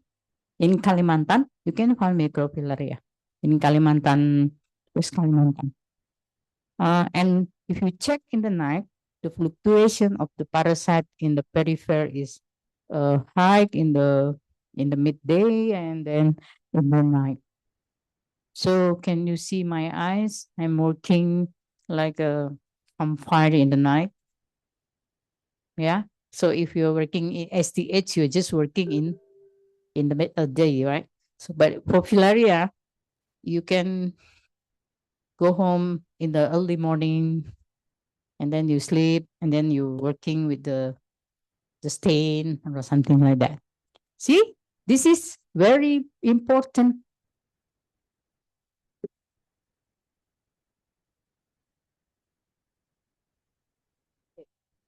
So we call it superiodic zoonotic Bugia malai. So this is important information to the area where filariasis is endemic. So like in Nepal, do you know which species endemic for that? Don't know. You have to check, yeah, because that's your country. And also Fiji, check. Fiji elimination, right? Not yet, but you already have like a word from WHO. Validation, you already, yeah, you have checked, right?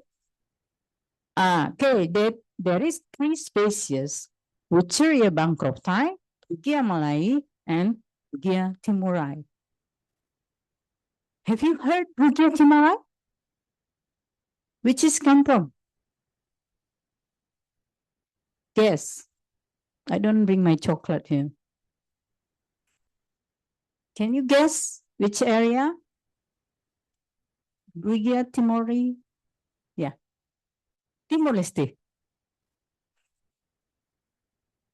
Timor. NTD, yeah, is Timor, yeah. Nusa Tenggara Timur. See, this is a transmission occurred through mosquito bite. Yeah. If you explain to the community, you have to explain them. This parasite transmit by mosquito because people's communities think that the helminth came from the soil. They don't have any idea that the helminth can be transmitted by the mosquito. So this is very important message for the people.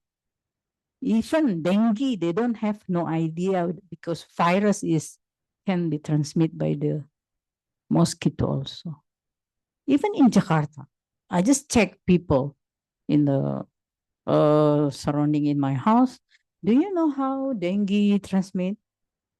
Can you imagine Jakarta? They don't know. Oh, really? It is from the mosquito and also filariasis because filariasis is not endemic in Jakarta.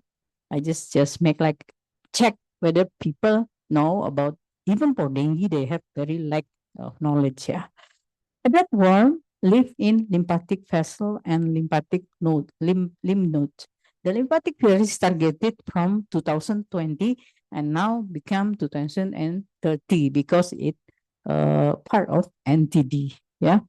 So you can see the mosquito, how mosquito transmit. I will show you video. Rather, I give you explanation.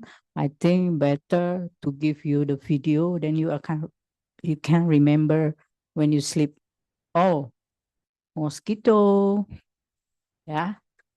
See, sorry, I still in bahasa. You understand that? Because most of the people is from Indonesia. So this is in the Africa, the mosquito is mostly Anopheles species, and from America, Culex, and Pacific Asia, like in your country, Aedes and Mansonia. Yeah, the number of eating rate is really influence the how you can transmit. If only you just, you can go to the endemic area only one day, no problem. But if you go to malaria endemic area one day and then beaten by the mosquito, then you can affected by the disease. But filaria, you need more than 1,000 beat by the mosquito, then it can be effective the transmission. Now, see this transmission, you can see from CDC, very standard, yeah. If you check the cycle, everything is there in CDC. So, but here, there is no stage of animal. There's no animal there. Beside to, I would like to show the video to make us easier to understand.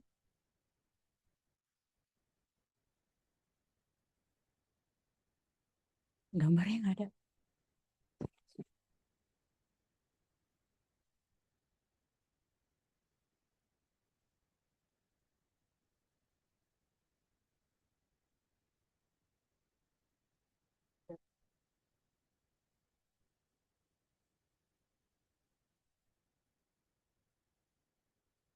I'm sorry.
Okay, we can see this video. You can see in the welcome trust video. I think it's very good to understand the cycle. You don't need to read to remember. If you see in CDC, it's very long, right? So if you see this one, and then you can just write it, right? Automatically, you can write after you see this video, yeah. So lymphatic filariasis, it caused by a small parasite worm. Sorry. Ah,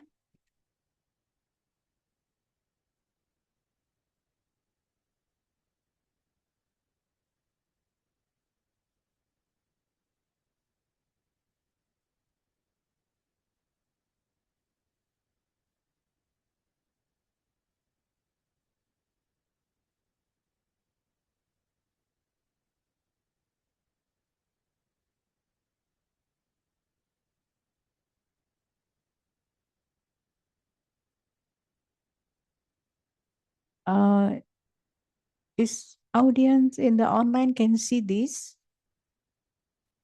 Yeah. Oh, ada yang buka di Zoom ya? Okay. Okay, the parasite worm larva is transmitted to human when an affected female mosquito, so not male, right? Feeds on the human blood. Yeah. And then, yeah, maybe still in YouTube because I want to explain. During the feeding, the larva emerge from mosquito's mouthpart to the skin and enter the hole, and from there the larva migrate to lymphatic system, a network tube that runs throughout the body carrying the lymph.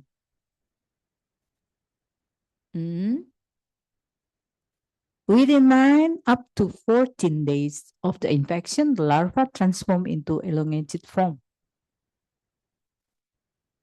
And within 6 and 12 months, the larva grow into mature male and female adult worm.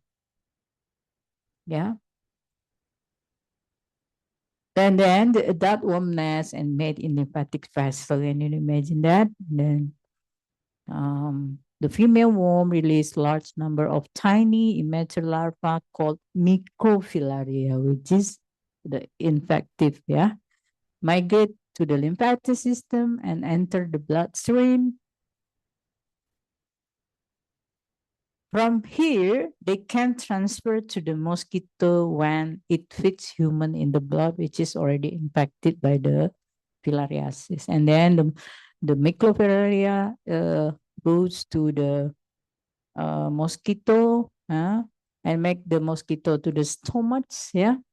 The MF, yeah, we call it MF. MF go to the stomach and migrate through the stomach wall, bore into the back to the flag muscle, otot dada ya kalau orang Indonesia ngomongnya. And then after that, within 6 and 10 days, the mosquito infection, they develop into sausage larva stage.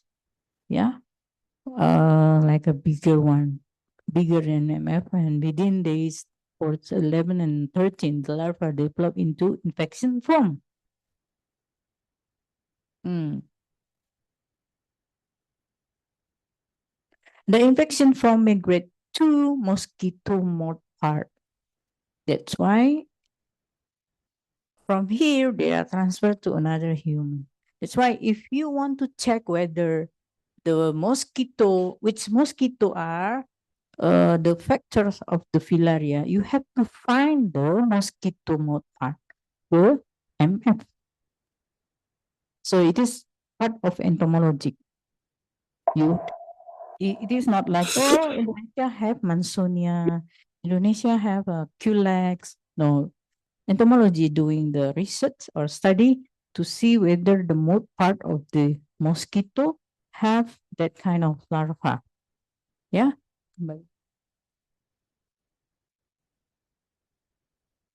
Okay. Right. So, oh, not yet. Okay. So now imagine if you are easier now after you see the video, right? After that, the adult produce the microfilaria, and then microfilaria go to the peripheria, and then it becomes to the mosquito, and then the mosquito infected again, and that's a cycle along that. And the risk of transmission because of the people who live in the long-term in tropical disease, the tropical subtropical region, and the tourists have a very low risk. Why? Because tourists spend very short time during the traveling, and the prevention involve factor control and mass chemotherapy. So this is the global, about 120 million people living in the tropic and subtropic, and 25 men have a genital in, like we said, that hydrocele, and 15 million people, especially women, affected by lymphedema or elephantiasis in their leg. And the population need the chemotherapy prevention. And this is the map that show the transmission by species. You can see Indonesia in Nusa Tenggara Timur have Bugia timori, right? And you have to remember that Brugia Malay dominant Indonesia. Brugia timori restricted in eastern part in Indonesia and Timor-Leste. Yeah, I was there in Timor-Leste when they are doing the MDA, because I am working to train the doctors in the puskesmas or health center to deliver the drug, because they don't start the MDA yet that time, yeah, in 2015. So I spent my day about almost 2 weeks there to implement the MDA. And in the Wucheria Bangkok and Timor, right, only human as a host. But in Brugia Malay, human and animal can be the host. Okay, so this is very important. Who is that? Because this is our senior, our teachers, yeah. Professor Umiati, Sri Umiati from Faculty of Medicine, University of Indonesia, and he is the founder or who are founder Timorai. Yeah, you can check in the paper. I don't know, because he was passed away in 2008. Yeah, I think 2010. I think. Yeah. So this he found that I was in Ministry of Health in the first, and she teach me how to take the blood, teach me how to take the picture for the patient. It is very strict. Can you imagine? I'm like a student. Can you see? This is the journal in Holland. Oh, I cannot read in Holland language. And then she said, you have to learn, and you have to know how filariasis transmitted, how the epidemiology. He gave me many books that time. This is the difference between the other species, yeah. So maybe I don't know why not really many people wrote about her. That's why in every international meeting I just put her in my presentation. Yeah, the Timori is larger than other species. Yeah. And this is very detailed. You can check in the paper, and Dr. Partono also. Dr. Partono also, her student is still alive, but now living in America, USA. And this is the characteristic of the uh, morphology. So the Timori is bigger, yeah, compared with the others. I will give you the translation later. Sorry. So this is the figure, and you see this is the Brugia malai. They have like a covering, yeah. This is like covering. In Indonesia, si sarung, fur. So it is a pink. When you stand that, it will be like a pink. So if the pink is not there, we assume that is a anthropo for the human. But if the cover is still there, we assume for the zoonotic.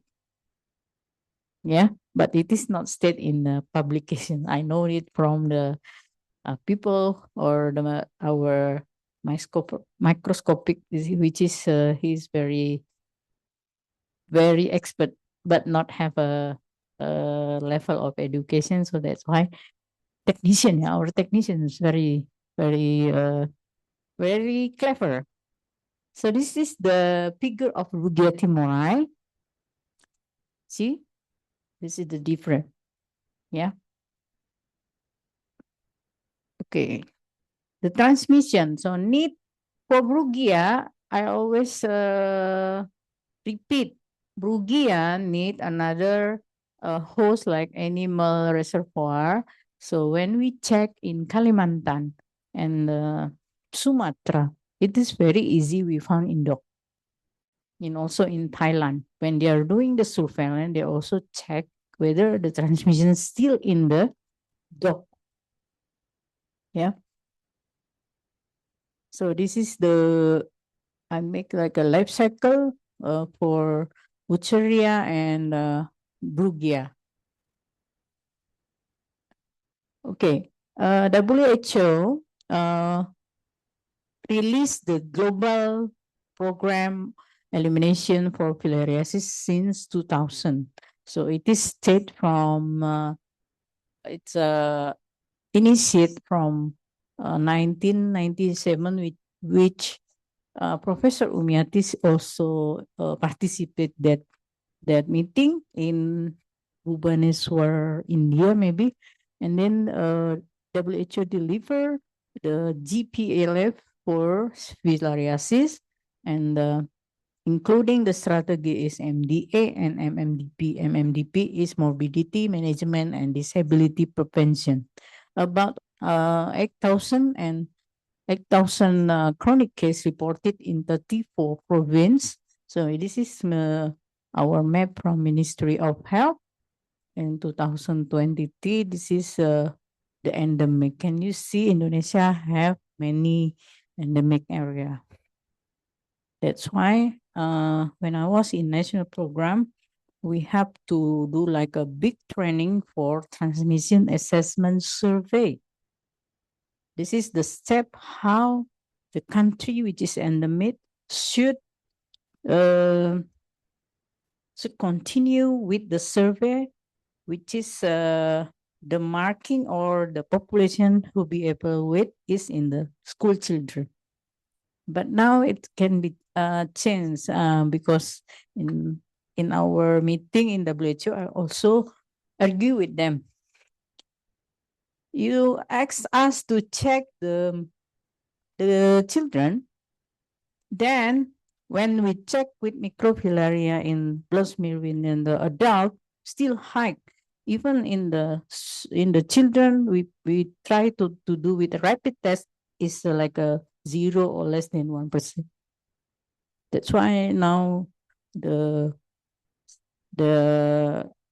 what we call it, the surveillance method is quite different because the algorithm is not there, I said. And actually, I'm very happy they heard from Indonesia, from another country. They not really, they mind about the algorithm of the WHO. So if you want to see the algorithm, the previous is assessing transmission assessment survey. Yeah. I think I involved one from UGM ya, lupa saya. Ada nggak ya? Because I involved from some university to be our supervisor, including our lab from Ministry of Health, which is in the region Sumatera, Kalimantan, Sulawesi, and Papua, to support our elimination surveillance. So this is the area are endemic for filariasis. Can you imagine 236 endemic? And we have to check whether the transmission is still there or not. Yeah, even they have a case, but they don't have any kind of microfilaria. The gold standard is microfilaria more than 1%, then we identify this as endemic. Of course, we are doing survey like previously 500 samples, then WHO reduced become 300 because very hard to collect the blood in the night. So people said, oh, I'm very sleepy. No, I'm not sick. Why you check me? Many things, yeah. And this is the distribution in every area. You can check from national report, health report. It's still there. Yeah. Now this is the stadium of the parasite. And the periodicity in the area is also, I will give to you if you want to see the summary in every type of periodic area, periodicity. Yeah. Next. This is the clinical manifestation. Yeah. This one is from the bottom up to knee. Especially, I'm learned from Professor Ullyartha. This is classified as Wucheria bankrupti, chronic case. And if the swelling below the knee, it classifies as Brugia malai infection. And I need to learn how to make a picture for good from Professor Ullyartha. Many times I got angry with me. Oh, it's wrong, something like that. And also in the leg and the hand, yeah. And even we can have a hydrocele, yeah, in the man. And we often see it in Papua, in NTD and East Timor. And this one also in the breast. So people said you can put your breast up. Can you imagine he cannot using bra in different size? That's like a disability, yeah. So this one also the elephantiasis because this patient already cannot work doing the activity. So this is already classified as disability. And it is the acute, acute. This is adenolymphanitis, and this is the abscess. And this one is from chiluria, is the pelvis of the patient. This is the normal urine, and this is chiluria. And this is lymphangitis, this is hydrocele. So in Eastern Indonesia, we can easily find people like this in Papua. So sometimes I have a picture, I put them in the line, this line, but I cut the face. You can find easily even in the children. And this is the lymphedema in the breast, and this is the scrotum, and lymphedema in the vulva also. We found in Papua. And this is the WHO roadmap for NTD. If you are curious with that, you can just download and read. Yeah, and you give like a critic or as an implementation researcher, you can see the research question from this, and then see the gap, something like that. The strategy of filaria is interrupting transmission to annual large-scale treatment program known as MDA, and then implemented to cover the entire risk elevation. So we have to do the MDA and management, morbidity management, and disability prevention. So we have to encourage the patient to washing the affected body with morbidity, or we call it MMDP.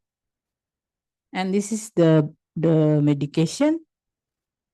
Before that, we are using DEC. According to WHO, we have two drug regimen, DEC and albendazole, which is very good for micro, filaricidal, and macro. But and then WHO recommended by the clinical study, they recommended using IDA or triple drug, which is adding the ivermectin, about 20 and 40 microgram per kilogram, which is effective for clearing microfilaria, but not really effective for the adult one. That's why they combine with ivermectin, DEC, and albendazole, or we can see that IDA. Yeah, the program threshold, the infection is less than 1% microfilaria or less than 2% if you check with the baseline is with the antigenemia.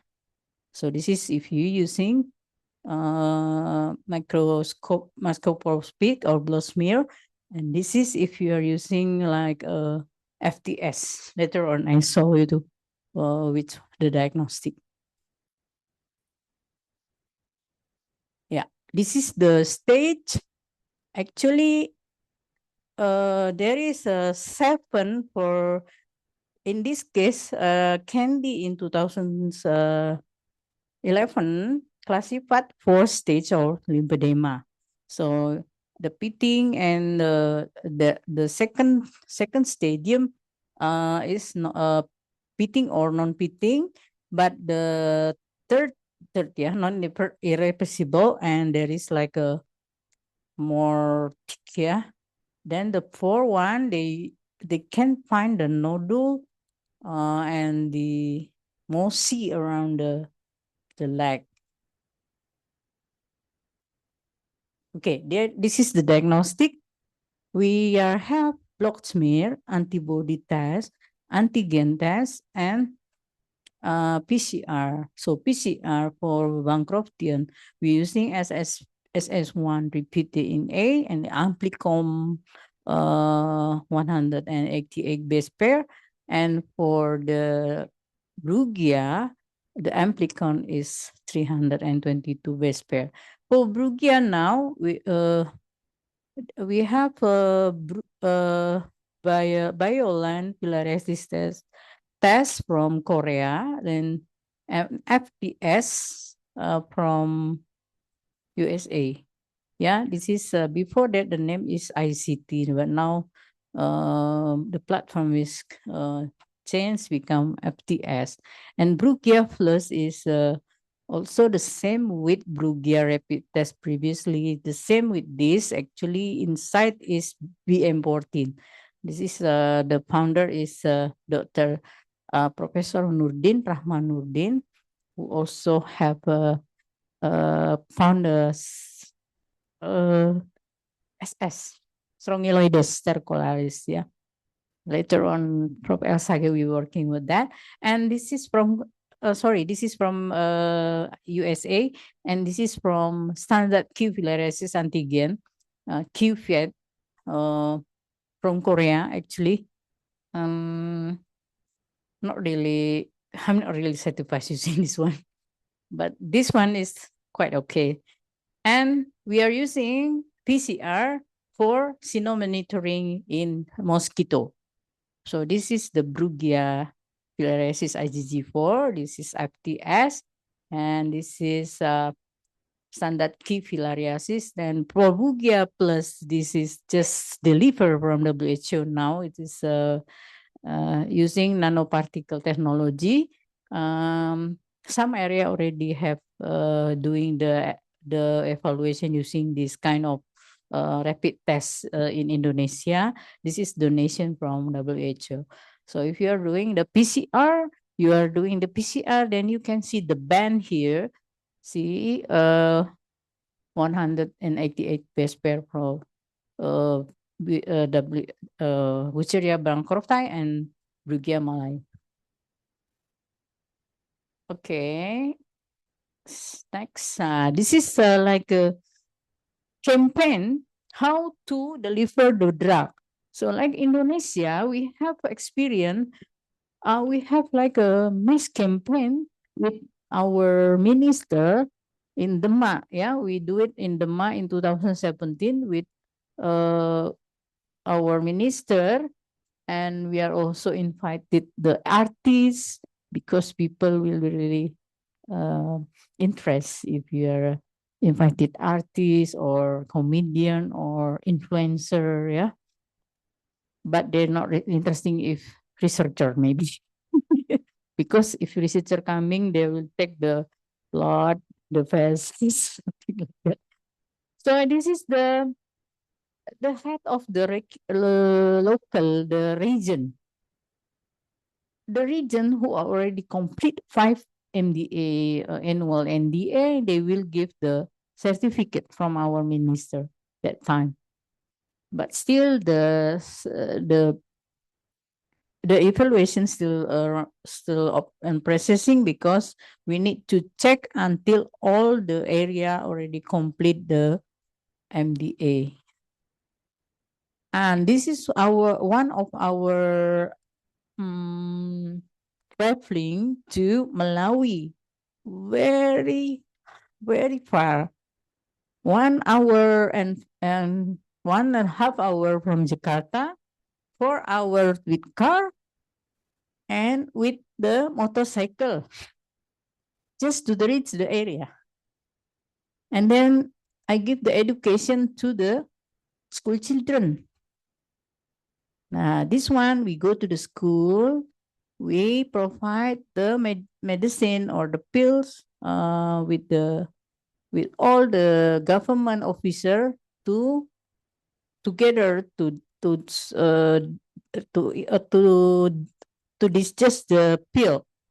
And this is the children, and one of our RTI from USA, from Pak Jim is from USA, who are give the donation for the implementation of NDA, which is this area. Can you imagine?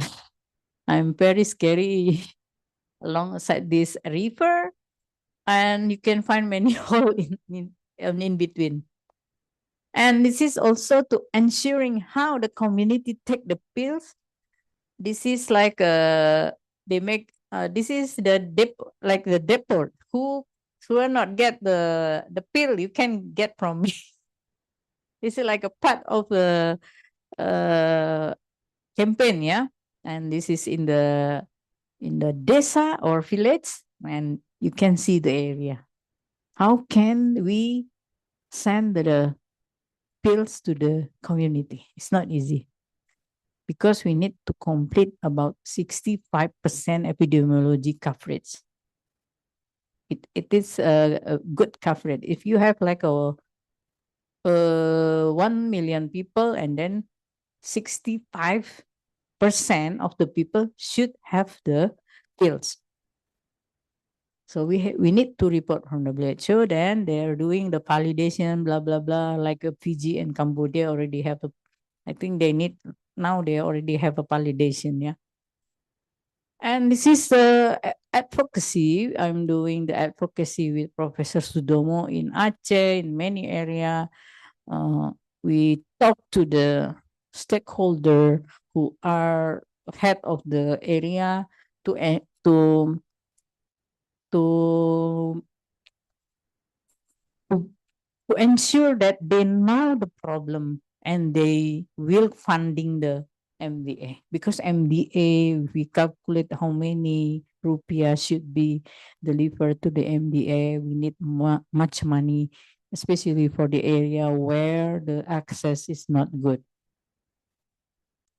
Okay, the key point: filariasis is transmitted by a mosquito. Infected larva migrate to the lymphatic system, and the adult one inside the lymphatic system can make inflammation led to the elephantiasis by the end. The diagnostic based on the microscopy on the blood, there is a drawn the daytime when the malaria peak varies by species. Tests of diagnostic parasite NDA are alternative to diagnosis. And this is also the treat of the telkarmamycin after excluding co-infection and loa-loa, yeah. In Africa, where loa-loa and onchocerca is endemic, so they give 3-drug regimen IDA. The WHO global elimination has reduced transmission in many endemic area actually. In Indonesia also, there is a reducing. Many area already reduce the transmission, but when we are doing the transmission assessment survey, we still find some spot. So we are also published paper in Korea Journal Parasitology, where the area is already have like a certificate from our minister when the researcher doing the like evaluation, we still find positive in adult, and we found positive in monkey and cat. So we discussed with the expert in the WHO. He said, okay, it must be something what with the algorithm. That's why they changed a little bit. We need to check what is the next update, because they adjust some survey from 30 cluster or something like that, become more difficult, because I heard from the local area or district health office. They said very very difficult to do the blood smear 3,000 samples. Even 300 is difficult. Can you imagine 3,000, something like that? I'm not really sure the number, but it is bigger than previously. Yeah. As a public health, you need to update. So WHO always update the document. You can find easily. Everybody can learn that. Yeah. If you have any question how document I can explore or to learn, you can ask me or just check in the WHO. I think it's finished, Prof. Finish.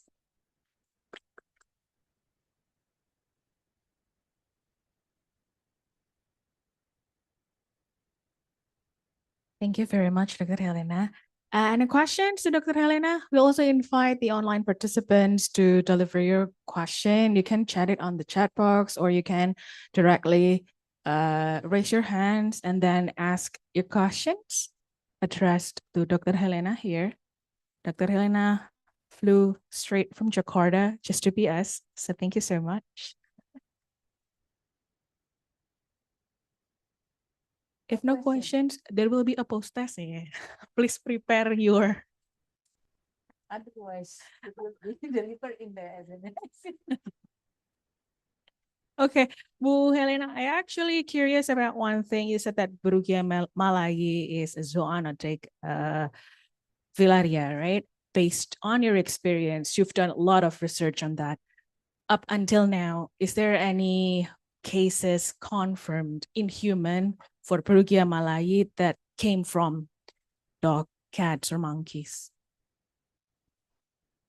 Actually, I don't think it's from cat or it both. So I think Professor Tania Supali from University of Indonesia conducted survey in Bangka Belitung, which the area is already get the certificate from minister.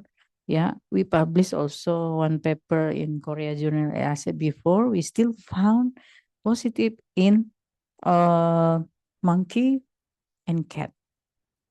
So that's why the WHO rethink about the algorithm because of our finding. I see. So yeah, still in Bangka Belitung we found some and cases. we see that like the mosquito Yeah. become like in this area. First we find Mansonia, and then later on we found Culex. Okay. Yeah, that's interesting. So the variety Yeah. for the mosquitoes, for the factor. Mhm. Okay, great. So there are some cases in animals with the same species. Yeah. You can check in our paper in Korea Journal. I see. Thank you very much, Dr. Helena. I think that would be all. So for no questions on online, Mas Fikri? Still no. Okay. So perhaps if I may sum up, Dr. Helena. So from the first slide, I think we need to pay attention to the pathogens that we want to address for the filariasis, because different species has a different characteristic, and different characteristic need different strategies, right, Dr. Helena? That would be all. My name is Rima. Once again, ladies and gentlemen, Dr. Helena, please give your biggest applause to her. And let's give it the stage to the MC, Mbak Prita. Thank you. Okay, thank you very much, Dr. Helena. And maybe we have a souvenir to Dr. Helena from from tropical medicine. So, Prof. Elsa, would you like mine to hand over a souvenir to Dr. Helena?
Thank you so much for Dr. Helena for sharing the insightful topic of today. And thank you very much for Prof. Elsa. And maybe it will better if we have to going photo session. And we have a photographer, Mas Fikri.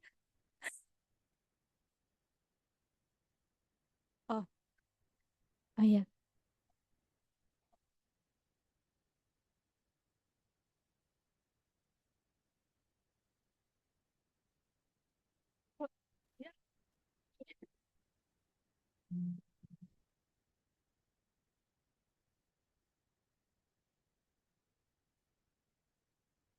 Maybe participant on Zoom, please open your camera, take a position.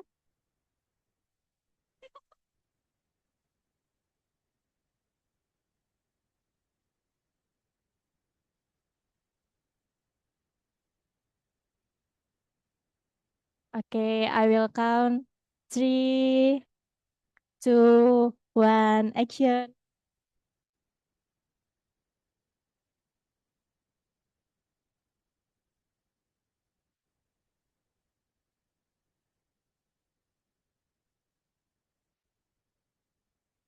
Thank you very much. Untuk yang, oh ya, partisipan on Zoom. 3, 2, 1, action. Okay, thank you very much on participant on Zoom for joining us. And oh yeah, for more detailed information about tropical diseases and tropical medicine, about registration for a new student, please visit and check our official website at s2tropmed.fkkmk.ugm.ac.id. Don't miss the chance to be part of the Master of Tropical Medicine. So come and join with us. Let's make an impact together. So thank you for all the department, parasitology, Master of Tropical Medicine, Center of Tropical Medicine, Implementation Research. Thank you very much for joining us. And thank you once again. Thank you for being part in this event. Have a great rest. Stay safe, stay healthy.